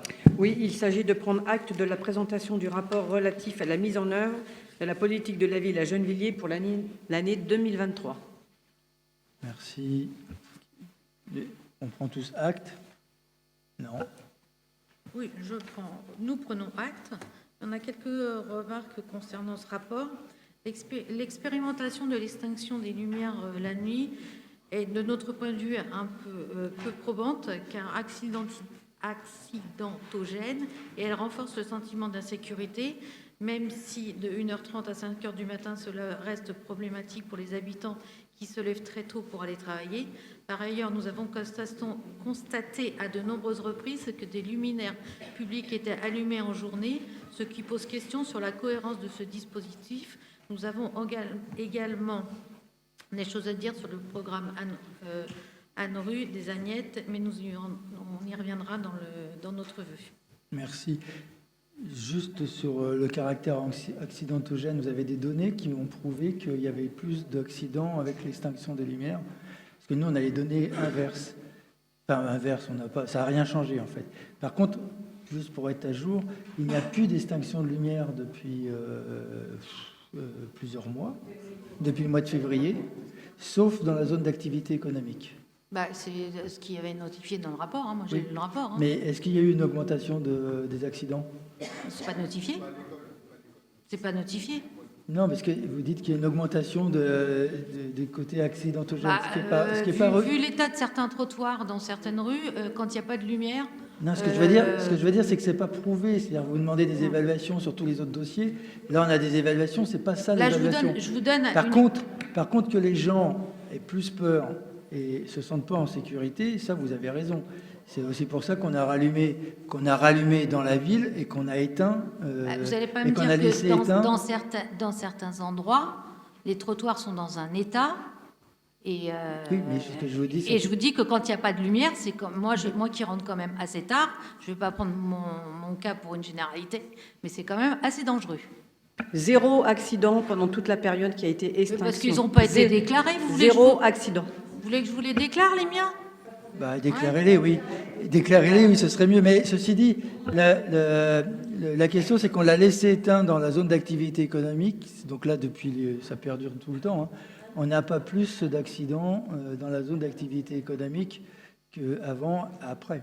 Mais par contre, il y a un sentiment d'insécurité auquel on a tenu compte. Donc on a écouté les habitants. On est en train de travailler, on recherche d'autres dispositifs qui permettraient ce qui se fait dans d'autres villes, style allumer la rue dans laquelle on va passer. Mais bon, tout ça, ça demande des investissements. Donc on est en train de regarder. Et est-ce que c'est efficace? Tout ça se vérifie avant de le faire. En tout cas, il y a un travail entre biodiversité et sentiment de sécurité. Et là-dessus, on a écouté les gens. Donc, on prend acte de ce rapport. Je vous remercie. Délibération 39, Monsieur Houchen. Alors, si vous me permettez une petite introduction pour les 11 délibérations qui vont arriver par la suite. Donc, dans la continuité de son partenariat avec l'Agence régionale de santé et dans le cadre des appels à projets lancés par l'ARS, il est aujourd'hui proposé à la ville de Gennevilliers de signer, en tout cas de délibérer sur 11 conventions relatives au financement des actions de prévention et de promotion de la santé menées par la Direction municipale de la santé et de la prévention, et plus particulièrement des services qui traitent de la prévention, l'espace santé jeune et le centre de santé sexuelle. Pour préciser, le montant total de ces financements ARS s'élève à plus de 192 850 € pour ces actions, et également cofinancé par d'autres organismes tels que l'État et le département. Et enfin, les thèmes ou les thématiques et les publics visés sont la périnatalité, la petite enfance, la santé bucco-dentaire et diététique, la santé mentale des jeunes et prévention des risques prostitutionnels, les publics précaires, le foyer Adoma et consultations psychologiques, le dispositif Bien vieillir et fragilité pour les personnes âgées. L'ensemble de ces actions, d'ailleurs, sont déclinées dans le contrat local de santé sous la forme de fiches actions. Donc, pour la délibération numéro 39, il s'agit d'autoriser donc la signature d'une convention entre l'ARS Île-de-France et la ville de Gennevilliers pour son centre de santé sexuelle, le CSS. Merci. Sur cette délibération 39, qui est pour? L'unanimité. Je vous remercie. La 40, Monsieur Houchen. Alors, il s'agit d'autoriser donc la signature d'une convention entre l'agence, donc l'ARS Île-de-France, et la ville de Gennevilliers pour son service espace jeunes santé. Même vote. Même vote. 41. Excusez-moi, j'ai juste une petite question sur cette. Allez-y. Est-ce qu'il y a eu un remplacement, du moins, est-ce qu'il y a un éventuel remplacement pour le poste de médiatrice relationnelle? Monsieur Houchen.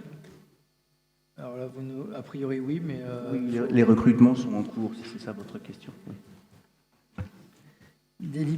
Donc, sur la délibération 40, non, c'est l'autre, 41, il s'agit de m'autoriser à signer une convention avec l'Agence régionale de santé et l'espace santé jeune sur des actions et des expérimentations de santé en faveur de la performance, la qualité, la coordination, la permanence, la prévention, la promotion ainsi que la sécurité sanitaire. Ce projet s'intitule « Promotion des comportements préventifs de la santé chez les jeunes en situation de précarité » pour un financement à hauteur de 17 800 €. Unanimité? Je vous remercie. 42, Monsieur Labadie. Dans le même contexte, il s'agit ici du projet concerné qui s'intitule « Lutte contre les discriminations » et le financement ici est à hauteur de 11 150 €. Même vote, je vous remercie. 43, Madame Desmaîtres. Alors, c'est l'approbation de la convention de superposition d'affectation du domaine public communal au profit du département des Hauts-de-Seine, nécessaire à la gestion de l'assainissement et autorisation donnée à Monsieur le maire de signer la dite convention et tout acte s'y rapportant. Merci. Pour une raison que j'ignore, cette délibération qui concerne l'assainissement s'insère au milieu des délibérations de santé. Qui est pour? L'unanimité, je vous remercie. 44, Monsieur Damoun. Toujours dans le cadre des conventions avec l'Agence régionale de santé, le projet s'intitule ici « Diététique en vadrouille » pour un financement à hauteur de 25 000 €. Merci. Même vote. Même vote. 45, Madame Attaf. Alors oui, toujours dans le même contexte, il s'agit d'un projet qui s'intitule « Renforcement des compétences psychosociales des enfants de 3 à 11 ans » pour un financement à hauteur de 25 000 €. Même vote. Même vote. 46, Madame Gassama. Oui, même chose. Il s'agit d'autoriser, Monsieur le maire, la signature d'une convention entre l'Agence régionale de santé Île-de-France et la ville de Gennevilliers pour son service prévention-promotion de la santé. Le projet s'intitule « Devenir parent et prendre soin de son enfant » pour un financement à hauteur de 15 000 €. Merci. Même vote. Je vous remercie. 47, Madame Manséry. Oui, même délibération, mais pour le projet qui s'intitule « Promotion de la santé en foyer Adoma et lieux ciblés » pour un financement à hauteur de 8 200 €. Merci. Même vote. Je vous remercie. 48, Madame Desmaîtres. Oui, c'est les mêmes autorisations, mais là, c'est pour le projet concerné qui s'intitule « Vieillir en bonne santé, c'est possible », pour un financement à hauteur de 12 000 euros. Merci. Même vote. Je vous remercie. 49, Monsieur Dany.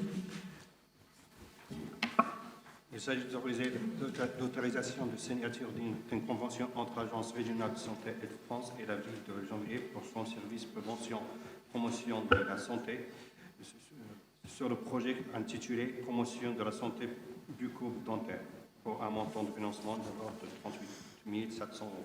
Merci. C'est important celui-là aussi. Même vote. Même vote. Je vous remercie. 50, Monsieur Boucriche. Alors, l'ARS et la ville de Gennevilliers sont liés par des conventions relatives à la participation financière de l'ARS au financement des actions et des expérimentations de santé en faveur de la performance, la qualité, la coordination, la permanence, la prévention, la promotion ainsi que la sécurité sanitaire. Le projet concerné s'intitule « Consultation ambulatoire de psychologie de prévention des conflits intrafamiliaux » pour un financement à hauteur de 15 000 euros. Merci. Même vote. Je vous remercie. 51, Madame Lafont. On change de sujet. Oui, bonsoir. Donc, c'est une délibération qui est très importante pour les salariés qui travaillent et ou habitent à Gennevilliers et dont l'employeur cotise à Action Logement. Chaque année qui passe, la situation du logement est de plus en plus désespérante. Marché privé inabordable, accès à l'emprunt quasi impossible, allongement de la durée d'accès au logement social. Alors oui, les logements attribués par la ville sont destinés exclusivement pour les habitants ou les salariés présents sur la ville. Donc nous, ville, on fait déjà le maximum. Nous travaillons aussi avec la préfecture pour favoriser les demandeurs prioritaires qui ont un lien avec la ville. 75% des attributions, donc un lien avec la ville. Mais en revanche, nous constatons que seulement la moitié des attributions Action Logement à Gennevilliers ont un lien avec la ville. Ce constat est d'ailleurs partagé par les entreprises de Gennevilliers qui font remonter leurs difficultés à reloger leurs employés à proximité. Nous avons donc initié une rencontre avec Action Logement dans le but de voir comment améliorer ces résultats. Donc Action Logement a accepté de travailler sur nos desiderata et cette convention, élaborée conjointement entre la ville et Action Logement, permettra de réserver 80% des logements proposés par leur plateforme Aline située à Gennevilliers pour les salariés ayant un lien avec la ville. Donc, suite à notre action, on peut s'en féliciter, Gennevilliers devient la première ville à signer ce type de partenariat avec Action Logement, inscrit à titre d'expérimentation dans le cadre de sa filière territoriale. Merci. C'est vraiment une délibération importante qui vise à donner la priorité aux salariés travaillant ou vivant à Gennevilliers. Qui est pour cette délibération? L'unanimité. Je vous remercie. 52, Madame Pérez. Oui. Il s'agit toujours de la vente des gîtes à Liocous. Donc, cette délibération annule et remplace la délibération 43 du 31 mai 2023, approuvant la cession par la ville de Gennevilliers d'un bien référencé J3 situé à Liocous, d'une surface d'environ 33 mètres carrés. Donc, dans le cadre de ce projet de cession de l'ensemble des biens appartenant à la ville sur la commune de Montsouet-Jouls, Monsieur Anthony Duval s'est porté acquéreur de ce gîte numéro 3, situé à Liocous, pour un prix de 62 000 euros. Donc, il convient d'approuver cette cession. J'en profite de cette délibération pour vous dire, chers collègues, parce que vous voyez de nombreuses délibérations sur Liocous à chaque conseil municipal. Alors non, nous n'avons pas 30 gîtes à vendre, vous le savez, mais c'est un exemple parfait de la crise actuelle, la crise du logement et la crise des prêts bancaires. Nous avons eu sur chaque gîte 2, 3 abandons à chaque fois parce que les gens n'obtenaient pas leurs prêts. Et quand vous regardez les prix, et si vous rappelez des délibérations des anciens conseils municipaux, vous voyez que les prix ne sont pas excessifs comme ils peuvent l'être en Île-de-France, mais malgré cela, il y a des gens qui ont dû abandonner leur projet d'achat. Merci. Et d'après ce que vous m'avez dit, il ne reste plus qu'un seul gîte à vendre. Donc s'il y en a un qui veut acheter, il y a un gîte à vente à Liocous. Qui est pour l'unanimité? Je vous remercie. Délibération 53, Madame Semag. Madame Pérez. Non, je ne suis pas encore Madame Semag. Il s'agit de l'approbation de l'acquisition de l'ensemble immobilier au 7 impasse de l'Avenir, d'une superficie d'environ 1000 m² qui appartient à la CEMAG 92. Merci. Même vote, l'unanimité. Je vous remercie. Est-ce que vous êtes d'accord pour prendre acte du compte-rendu des décisions municipales? Oui. Eh bien, je vous en remercie. Je vous propose que l'on passe au vœu numéro 1, Madame Guirardi, sur le programme En rue des Agnettes. Là, ça va être clos.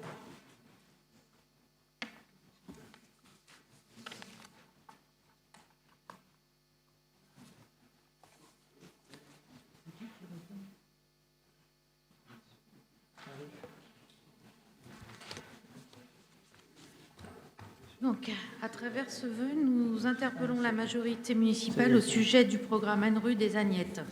Dans ce quartier, de nombreux locataires sont et seront prochainement impactés par des travaux de rénovation, qu'ils résident dans l'une des tours de la rue des Agnettes, rue Victor Hugo, ou sur l'un d'autres sites. Au vu de la nature et l'ampleur du chantier, la qualité de la consultation préalable sur le projet en lui-même, tout comme la qualité de l'accompagnement des locataires une fois les travaux engagés, constituent des points cruciaux pour que les habitants se sentent à la fois entendus et respectés. Là où ils ont démarré, les travaux ont lieu à l'extérieur et à l'intérieur des logements, alors que les locataires y vivent encore. Le quotidien de ces familles, fait de nuisances en tout genre, vire très souvent au calvaire. Les jours et les horaires d'intervention sont variables. Les bruits conséquents et le ménage effectué par les ouvriers le soir approximatif. Dans ce contexte chaotique, les locataires ne bénéficient pas d'un accompagnement continu de Gennevilliers Habitat via un interlocuteur identifié présent qui puisse fournir une information quotidienne. Ils découvrent au jour le jour la nouveauté du jour. Cela n'a rien d'étonnant car il s'agit là d'une continuité avec la façon dont les habitants sont consultés en amont. Les réunions de consultation s'apparentent très souvent à des exercices réglementaires ne réunissant qu'une minorité attentive. Prenons l'exemple des tours 1 et 3 rue des Agnettes, comportant chacune plus de 120 logements. Les locataires ont été conviés sans grande publicité à 4 réunions, le 6 juin 2023, le 12 décembre 2023, 24 janvier et 8 février 2024, afin que le programme leur soit présenté et leurs remarques prises en compte, mais ces réunions ont globalement peu mobilisé. Vient ensuite l'heure de trancher et plusieurs problèmes se posent. Les quelques habitants qui ont pris la peine de se déplacer et donner leur avis ont été peu écoutés, voire pas du tout. Quant aux autres, ils sont sommés de s'exprimer sur un projet qu'ils ne maîtrisent pas ou peu. C'est dans ce cadre que par courrier en date du 20 février 2024, le directeur général du bailleur Gennevilliers Habitat a enjoint les locataires de 2 tours précités de se prononcer sous 2 mois sur le projet de réhabilitation qui les vise, conformément à l'article 42 de la loi numéro 86-1290 du 23 décembre 86. À la suite de ce courrier, de nombreux locataires nous ont contactés en raison d'inquiétudes diverses relatives aux travaux en eux-mêmes, à la façon dont ils seront accompagnés et aux résultats attendus. Sur ce dernier point, par exemple, une hausse de loyer leur est annoncée de façon certaine, quand la baisse des charges pouvant résulter de travaux de rénovation est présentée comme hypothétique. Par ailleurs, si les avis sont partagés quant au bien-fondé du projet, les locataires ont tous souhaité désigner en leur sein une délégation de scrutateurs pour le dépouillement du vote. Cette demande visant à attester de la bonne tenue du scrutin a été adressée au bailleur le 4 avril 2024 par email, puis le 19 avril par courrier recommandé via l'association des locataires Unli Gennevilliers. Celle-ci est restée lettre morte, comme la plupart des demandes émanant des locataires. Et à l'heure où nous formulons ce vœu, les familles concernées n'ont pas été tenues informées du résultat de ce vote. C'est pourquoi nous demandons, pour des raisons de conformité et de transparence de la procédure et de respect des habitants, que les informations suivantes soient mises au plus vite à leur disposition, c'est-à-dire l'ensemble des bulletins de vote papier transmis aux bailleurs selon les modalités requises, ce scrutin devant mobiliser 25% des locataires pour être validé et le projet devant recueillir l'approbation de la majorité des votants pour être entériné. L'arrêté préfectoral et ou municipal relatif à la réhabilitation des tours 1 et 3 rue des Agnettes, documents pour lesquels le service urbanisme de la mairie a été saisi par un locataire. La charte de relogement relatif à ce programme de rénovation afin d'identifier très clairement les enjeux attendus et délais pour les personnes concernées. Pour finir, le nom et les coordonnées e-mail et téléphone ainsi que les créneaux horaires sur lesquels le référent travaux de Gennevilliers Habitat sera joignable. Considérant que la présidente de Gennevilliers Habitat ainsi que la plupart des administrateurs de cet organisme sont des membres de ce conseil municipal et plus particulièrement de la majorité, les locataires concernants font appel par notre intermédiaire à la plus haute instance politique de la ville pour que leur demande soit satisfaite. Merci. Merci. Madame Mancéry. Bonsoir. Bonsoir aussi aux locataires qui se sont déplacés ce soir. Alors, avant de répondre à votre vœu spécifiquement, je pense qu'il est important de revoir tous ensemble les raisons pour lesquelles on réhabilite des logements. Alors pourquoi on réhabilite, et notamment dans une ville comme Gennevilliers et en petite couronne de Paris et en région parisienne en général, c'est parce que si on ne réhabilite pas, on détruit. Si on détruit, notamment aux Agnettes, on détruit également les logements parmi les moins chers de la petite couronne parisienne. C'est pour ça que quand l'ANRU nous a demandé, parce que ça on va faire un peu d'histoire, de les détruire, ces tours, parce qu'il y a 10 ans on nous demandait de les détruire dans le cadre du programme de rénovation urbaine, on s'est battu, on est allé au ministère du Logement et on a refusé de les détruire. Parce que si on détruit les tours des Agnettes, on l'a fait pour la tour 9, il aurait fallu reloger 400. Alors c'est pas 120 par tour, c'est 102 de logements. Il aurait fallu reloger environ 400 foyers. Il vous échappe pas que la crise du logement, elle date pas d'hier. Mobiliser 400 logements, enfin 500 en comptant la tour 9 d'un coup, c'est justement impossible en région parisienne. On s'est battu pour les réhabiliter aussi parce que si jamais on détruit et qu'on reloge, ce qu'on doit reconstruire, c'est pas à destination des gens qui habitent les Agnettes, puisque le gouvernement, il nous demande quoi? Il nous demande de reconstruire cher. Il nous demande de reconstruire du PLS et pas du PLAI. Il nous demande de reconstruire de l'accession à la propriété. Donc en fait, les gens qu'on aurait fait sortir des tours des Agnettes, on ne les aurait pas relogés dans des logements dans leurs moyens pour la plupart, et ils auraient été contraints probablement de quitter la ville. Et ça, on ne l'a pas souhaité. Alors réhabiliter, c'est maintenir les foyers modestes en petite couronne de la région parisienne, c'est ce que je vous ai déjà dit, et c'est aussi proposer des logements de qualité, de meilleure qualité que ce qui est fait dans le neuf aujourd'hui, notamment dans le privé, et pour des prix qui sont 50% moins chers, même après l'augmentation de loyer qu'on a estimé charges comprises. C'est-à-dire qu'aujourd'hui, vous allez sur seloger.com, je l'ai fait tout à l'heure pour préparer cette réponse, je vais vous donner un peu les prix. Alors un T1 dans le privé, c'est 700 € par mois. Le loyer après augmentation et après estimation prudente de la baisse des charges que va amener la réhabilitation, ça sera 350. Sur un T2, 1000 € dans le privé, sur un T2 à Gennevilliers Habitat, 450. Sur un T3, 1200 à 1400 € dans le privé, à Gennevilliers Habitat, 600 €. Ça reste les logements, je pense, je ne vais pas me tromper, parmi les moins chers de la région parisienne. Donc c'est de ça qu'on parle quand même. Alors quand vous venez me parler d'une augmentation des loyers qui inquiète les locataires, il faut savoir qu'on propose toujours les logements les moins chers de la région parisienne, après avoir gelé les loyers pendant plusieurs années, justement parce qu'on ne trouvait pas correct d'augmenter les loyers sur ces logements qui étaient en attente de réhabilitation. Alors juste, parce que moi je les ai faites, hein, les réunions publiques sur la tour 5-7, sur la tour 1-3, j'ai des locataires qui m'ont dit qu'ils étaient inquiets. Ça, je suis et on va en parler tout à l'heure. Alors, par contre, il n'y a pas de différence de traitement aujourd'hui en Île-de-France entre des locataires du logement social dans le cadre des réhabilitations et des copropriétaires. Dans une copropriété, lorsque les travaux de réhabilitation y sont votés par l'AG des copropriétaires. Et ensuite, quand les travaux y démarrent, les calendriers, ce n'est pas les propriétaires qui les décident. Et les propriétaires, vu ce que ça leur coûte de payer leur logement et avec leurs prêts, ils sont dans leur logement au moment des travaux également. Et c'est dur. Et c'est dur. Moi, je l'ai faite. Moi, j'ai habité la Caravelle pendant l'opération de rénovation urbaine. Bon, il y a longtemps maintenant. Hein, je vais trahir mon âge. Hein, j'ai une quarantaine d'années. C'était difficile, notamment lorsqu'on est en suroccupation dans un logement. Et on en est complètement conscient. Mais à un moment, il ne faut pas mélanger les choses. Et cette situation-là, elle est avant tout causée par une pénurie de logements contre laquelle on se bat, nous, à Gennevilliers, depuis des années, dans lesquelles vous ne nous soutenez pas, hein, votre côté de... ce côté-là, à peu près jusque-là, nous aide pas sur cette question-là.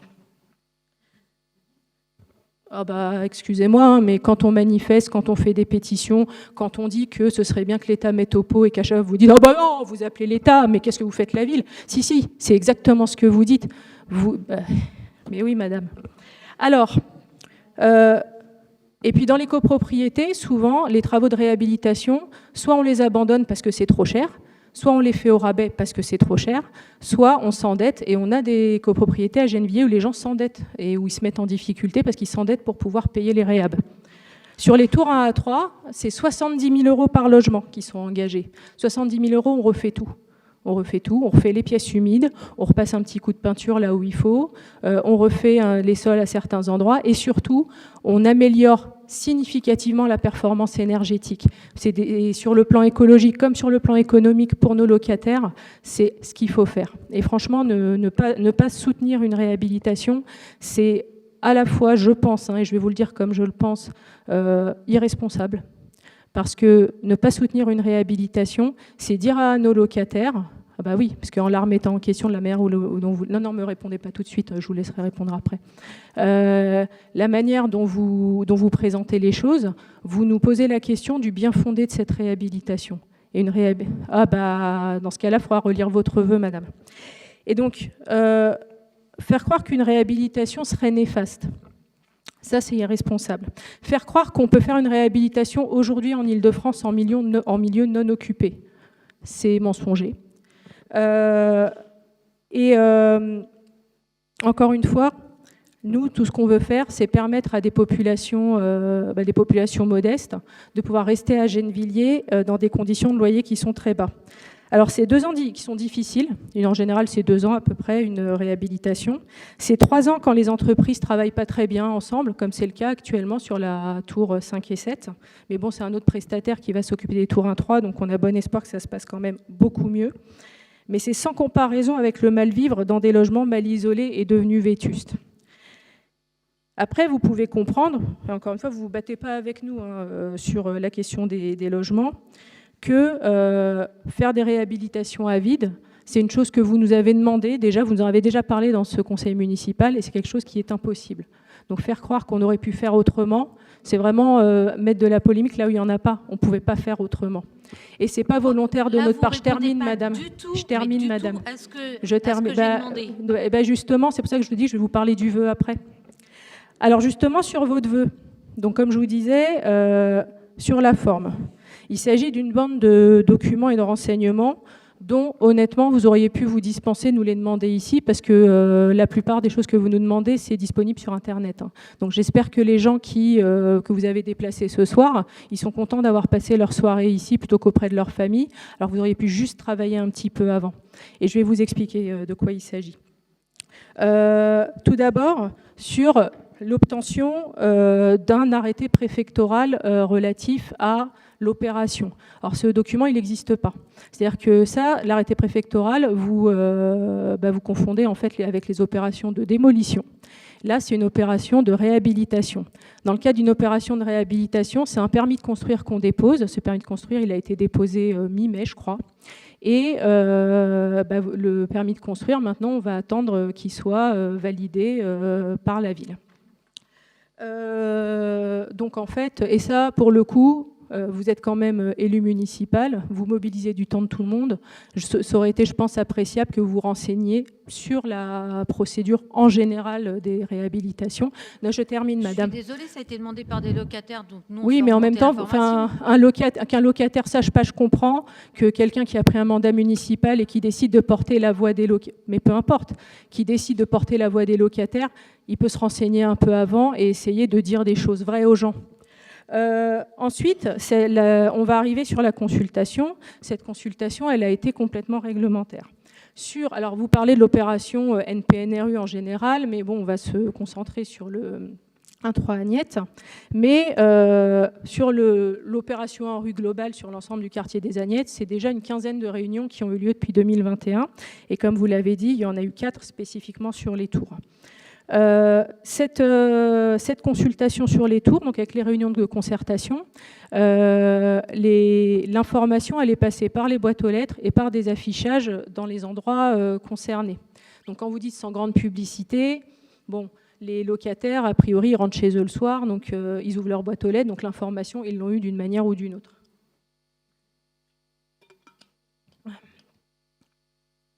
En ce qui concerne la votation en elle-même, les locataires, ils ont reçu un courrier individuel qui détaillait à nouveau le détail des travaux à réaliser, le planning des travaux, le loyer après travaux estimé, le loyer après travaux prévu et le loyer intégrant les charges locatives estimées et le fameux coupon-réponse que vous nous demandez.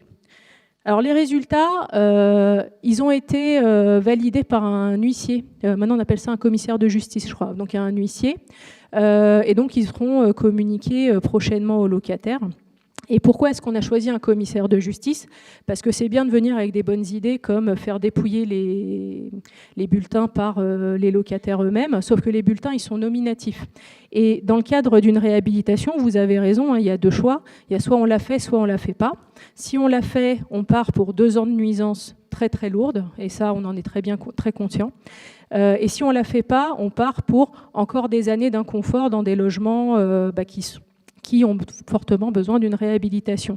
Donc, quel que soit le résultat de cette consultation, moi, je ne suis pas pour que des locataires sachent ce que leurs voisins ont voté, parce que dans les 2 cas, on va mettre de l'inconfort dans la vie des gens, et je ne trouve pas forcément très malin de proposer qu'un locataire puisse reprocher à son voisin d'avoir voté pas comme lui.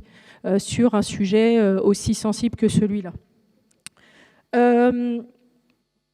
Toutes ces infos, comme je vous disais, vous auriez pu les obtenir soit en faisant vos propres recherches, et c'est un peu ce qu'on vous demande, mais ça je vois que c'est un peu ce que vous faites en général, c'est-à-dire que vous ne cherchez pas vraiment les informations, et puis ensuite vous arrivez et vous demandez des choses que vous auriez pu demander bien avant, et on aurait tous gagné du temps.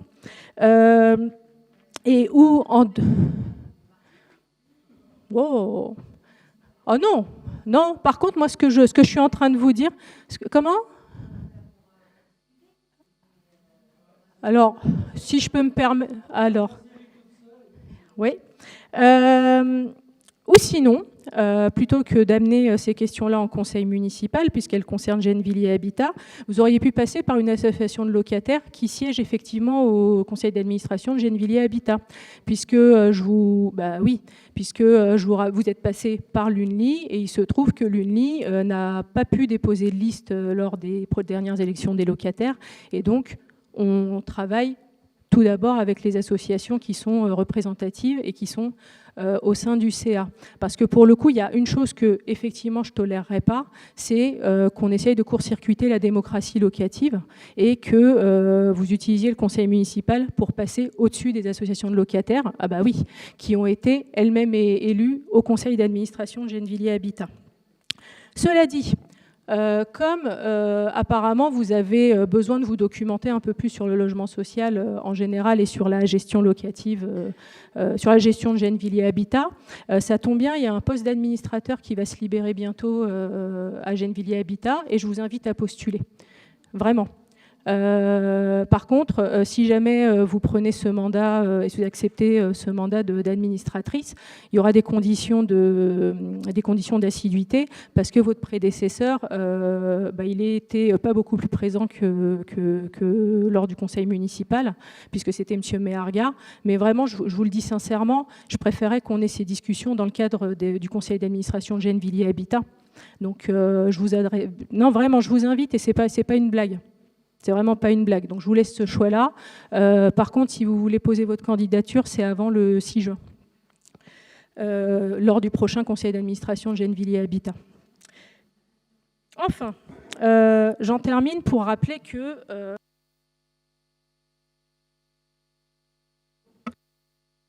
c'est ma petite tablette qui fait des siennes.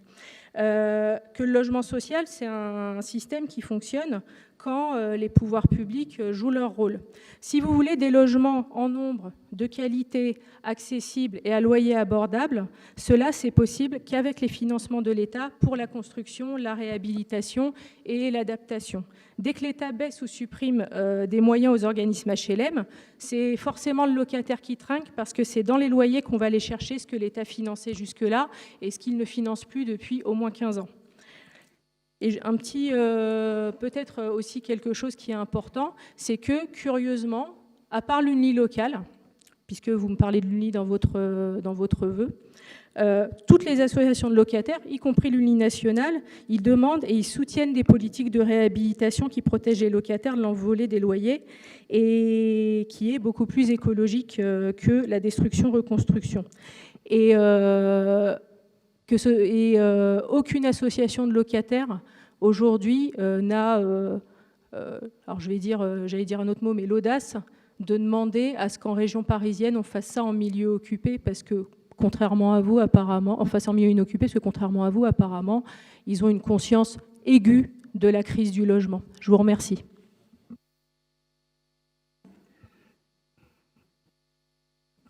Qu'est-ce qu'on fait? On passe au vote. La seule chose que j'ai à dire, c'est qu'on n'a pas dit qu'on était contre cette réhabilitation. C'est entendu. Merci. Je vous propose qu'on passe... Alors, est-ce que ça vaut le coup de voter sur le vœu? Parce que vous allez avoir les éléments aussi. Et puis bon, c'est pas vraiment un vœu en fait, hein, Voilà, c'est juste une demande de documents. Donc, Enfin, pas formellement, on va passer au vote, on est obligé, c'est un vœu. Donc, qui est pour ce vœu? Madame Guérardi. Qui est contre? Le reste. Ce qui n'empêche pas que c'est vrai que ça n'a pas de sens de voter sur des demandes, donc vous allez avoir des documents qu'on vous redonnera, puisque vous pouvez les avoir... Quand ils existent. Oui, quand ils existent, puisque l'arrêté n'existe pas.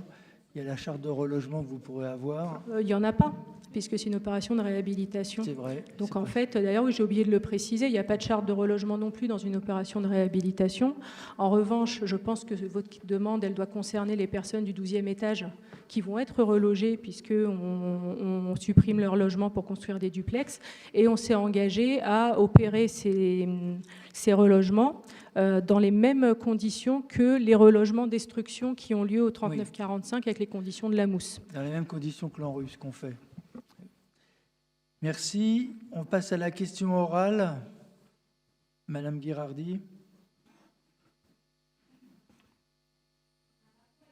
Alors, mettez votre micro, s'il vous plaît. Merci.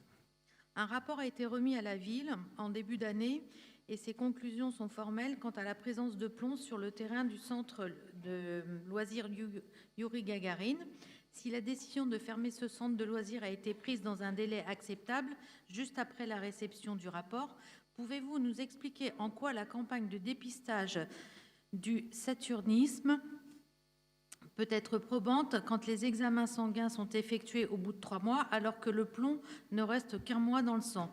Pouvez-vous aussi nous dire en quoi l'échantillon d'une centaine d'enfants est suffisant alors que ce centre a accueilli ces 40 dernières années des milliers de jeunes de la ville qui sont à leur tour devenus parents d'enfants qui ont aussi fréquenté ce lieu? Merci. Madame Attaf. Oui. Alors, donc dans le cadre du projet de construction du 4e collège sur le site du centre de loisirs Yuri Gagarin, le conseil départemental des Hauts-de-Seine a réalisé des études de pollution qui ont révélé la présence de pollutions qui seront traitées pendant les travaux. Ces pollutions ont attiré notre attention sur les risques éventuels pour les enfants fréquentant le centre de loisirs. C'est pourquoi, dès novembre 2023, nous avons immédiatement commandé une étude complémentaire pour évaluer précisément ces risques comportant 2 volets. Une étude des pollutions volatiles à l'intérieur et à l'extérieur des bâtiments et une étude des pollutions solides dans les terres non recouvertes. Fin janvier, les résultats du premier volet nous ont rassurés en montrant l'absence de danger lié à l'air pour les enfants et le personnel. Cependant, les premiers résultats du second volet confirmaient la présence de métaux et de métaux lourds dans les sols, nécessitant des analyses approfondies qui ont été lancées dès le 1er février.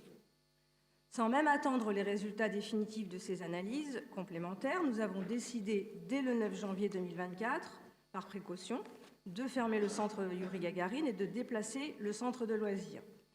Notre volonté était de protéger les enfants, en particulier les 6-7 ans, plus exposés de par leur propension à porter mains et objets à leur bouche, ingérant ainsi une quantité accrue de poussière potentiellement contaminée. Fin mars, l'étude a confirmé la présence de métaux lourds dans les sols, sans pour autant rendre obligatoire une transmission à l'Agence régionale de santé. Néanmoins, la présence de plomb pouvant représenter un risque, nous avons décidé de saisir l'ARS pour recueillir son avis sur les actions à mener. Lors d'une réunion le 9 avril, l'ARS nous a indiqué qu'au vu de la méthodologie renforcée de l'étude et des niveaux de pollution constatés, le risque des enfants présentant une plombénie élevée du fait de la fréquentation du centre était faible. Toutefois, pour lever tout doute et répondre à la demande des parents, elle a préconisé à titre de précaution un dépistage du plomb sanguin ciblé sur les enfants de CP-C20 ayant récemment fréquenté le centre, soit une centaine d'enfants. La ville a donc organisé et pris en charge fin avril, début mai, une campagne de prélèvement sanguin pour ces enfants. Sur la centaine d'enfants invités, 21 se sont présentés et leurs résultats sont tous négatifs. Il n'y a donc pas lieu d'étendre le dépistage à d'autres enfants, ni de mettre en place un suivi particulier des familles. C'est la raison pour laquelle, contrairement à ce que vous suggérez dans votre question, l'ARS nous a indiqué qu'une étude épidémiologique sur l'ensemble des enfants ayant fréquenté le centre de loisirs ne se justifiait pas au vu des résultats des analyses. En d'autres termes, l'ARS a implicitement écarté votre demande d'élargissement de l'étude épidémiologique. Par ailleurs, l'ARS a estimé que les taux de pollution constatés ne nécessitaient pas d'examen complémentaire, autre que les analyses sanguines. Il est important de souligner qu'aucun cas de saturnisme n'a été identifié à Gennevilliers au cours des 5 dernières années, ce qui conforte la position de l'ARS. Tout au long du processus, la ville a veillé à informer les parents en toute transparence, à travers 2 réunions organisées les 8 février et les 25 avril, ainsi que des courriers adressés à toutes les familles. La santé des enfants est notre priorité. Nous continuons à suivre ce dossier avec la plus grande vigilance, en lien avec les autorités sanitaires compétentes. Voilà. Merci. On peut plutôt nous accuser d'avoir surréagi au regard des résultats, mais je pense que la santé des enfants le méritait, en tout cas la précaution. Nous l'imposer et on s'est conformé à ce que fait l'Agence régionale de santé, qui est bien meilleure que moi pour savoir ce qu'il faut faire sur ces questions. Je vous propose, avant de lever la séance, vous dire que la prochaine séance aura lieu le 26 juin à 20h et je vous remercie. Bonne nuit maintenant.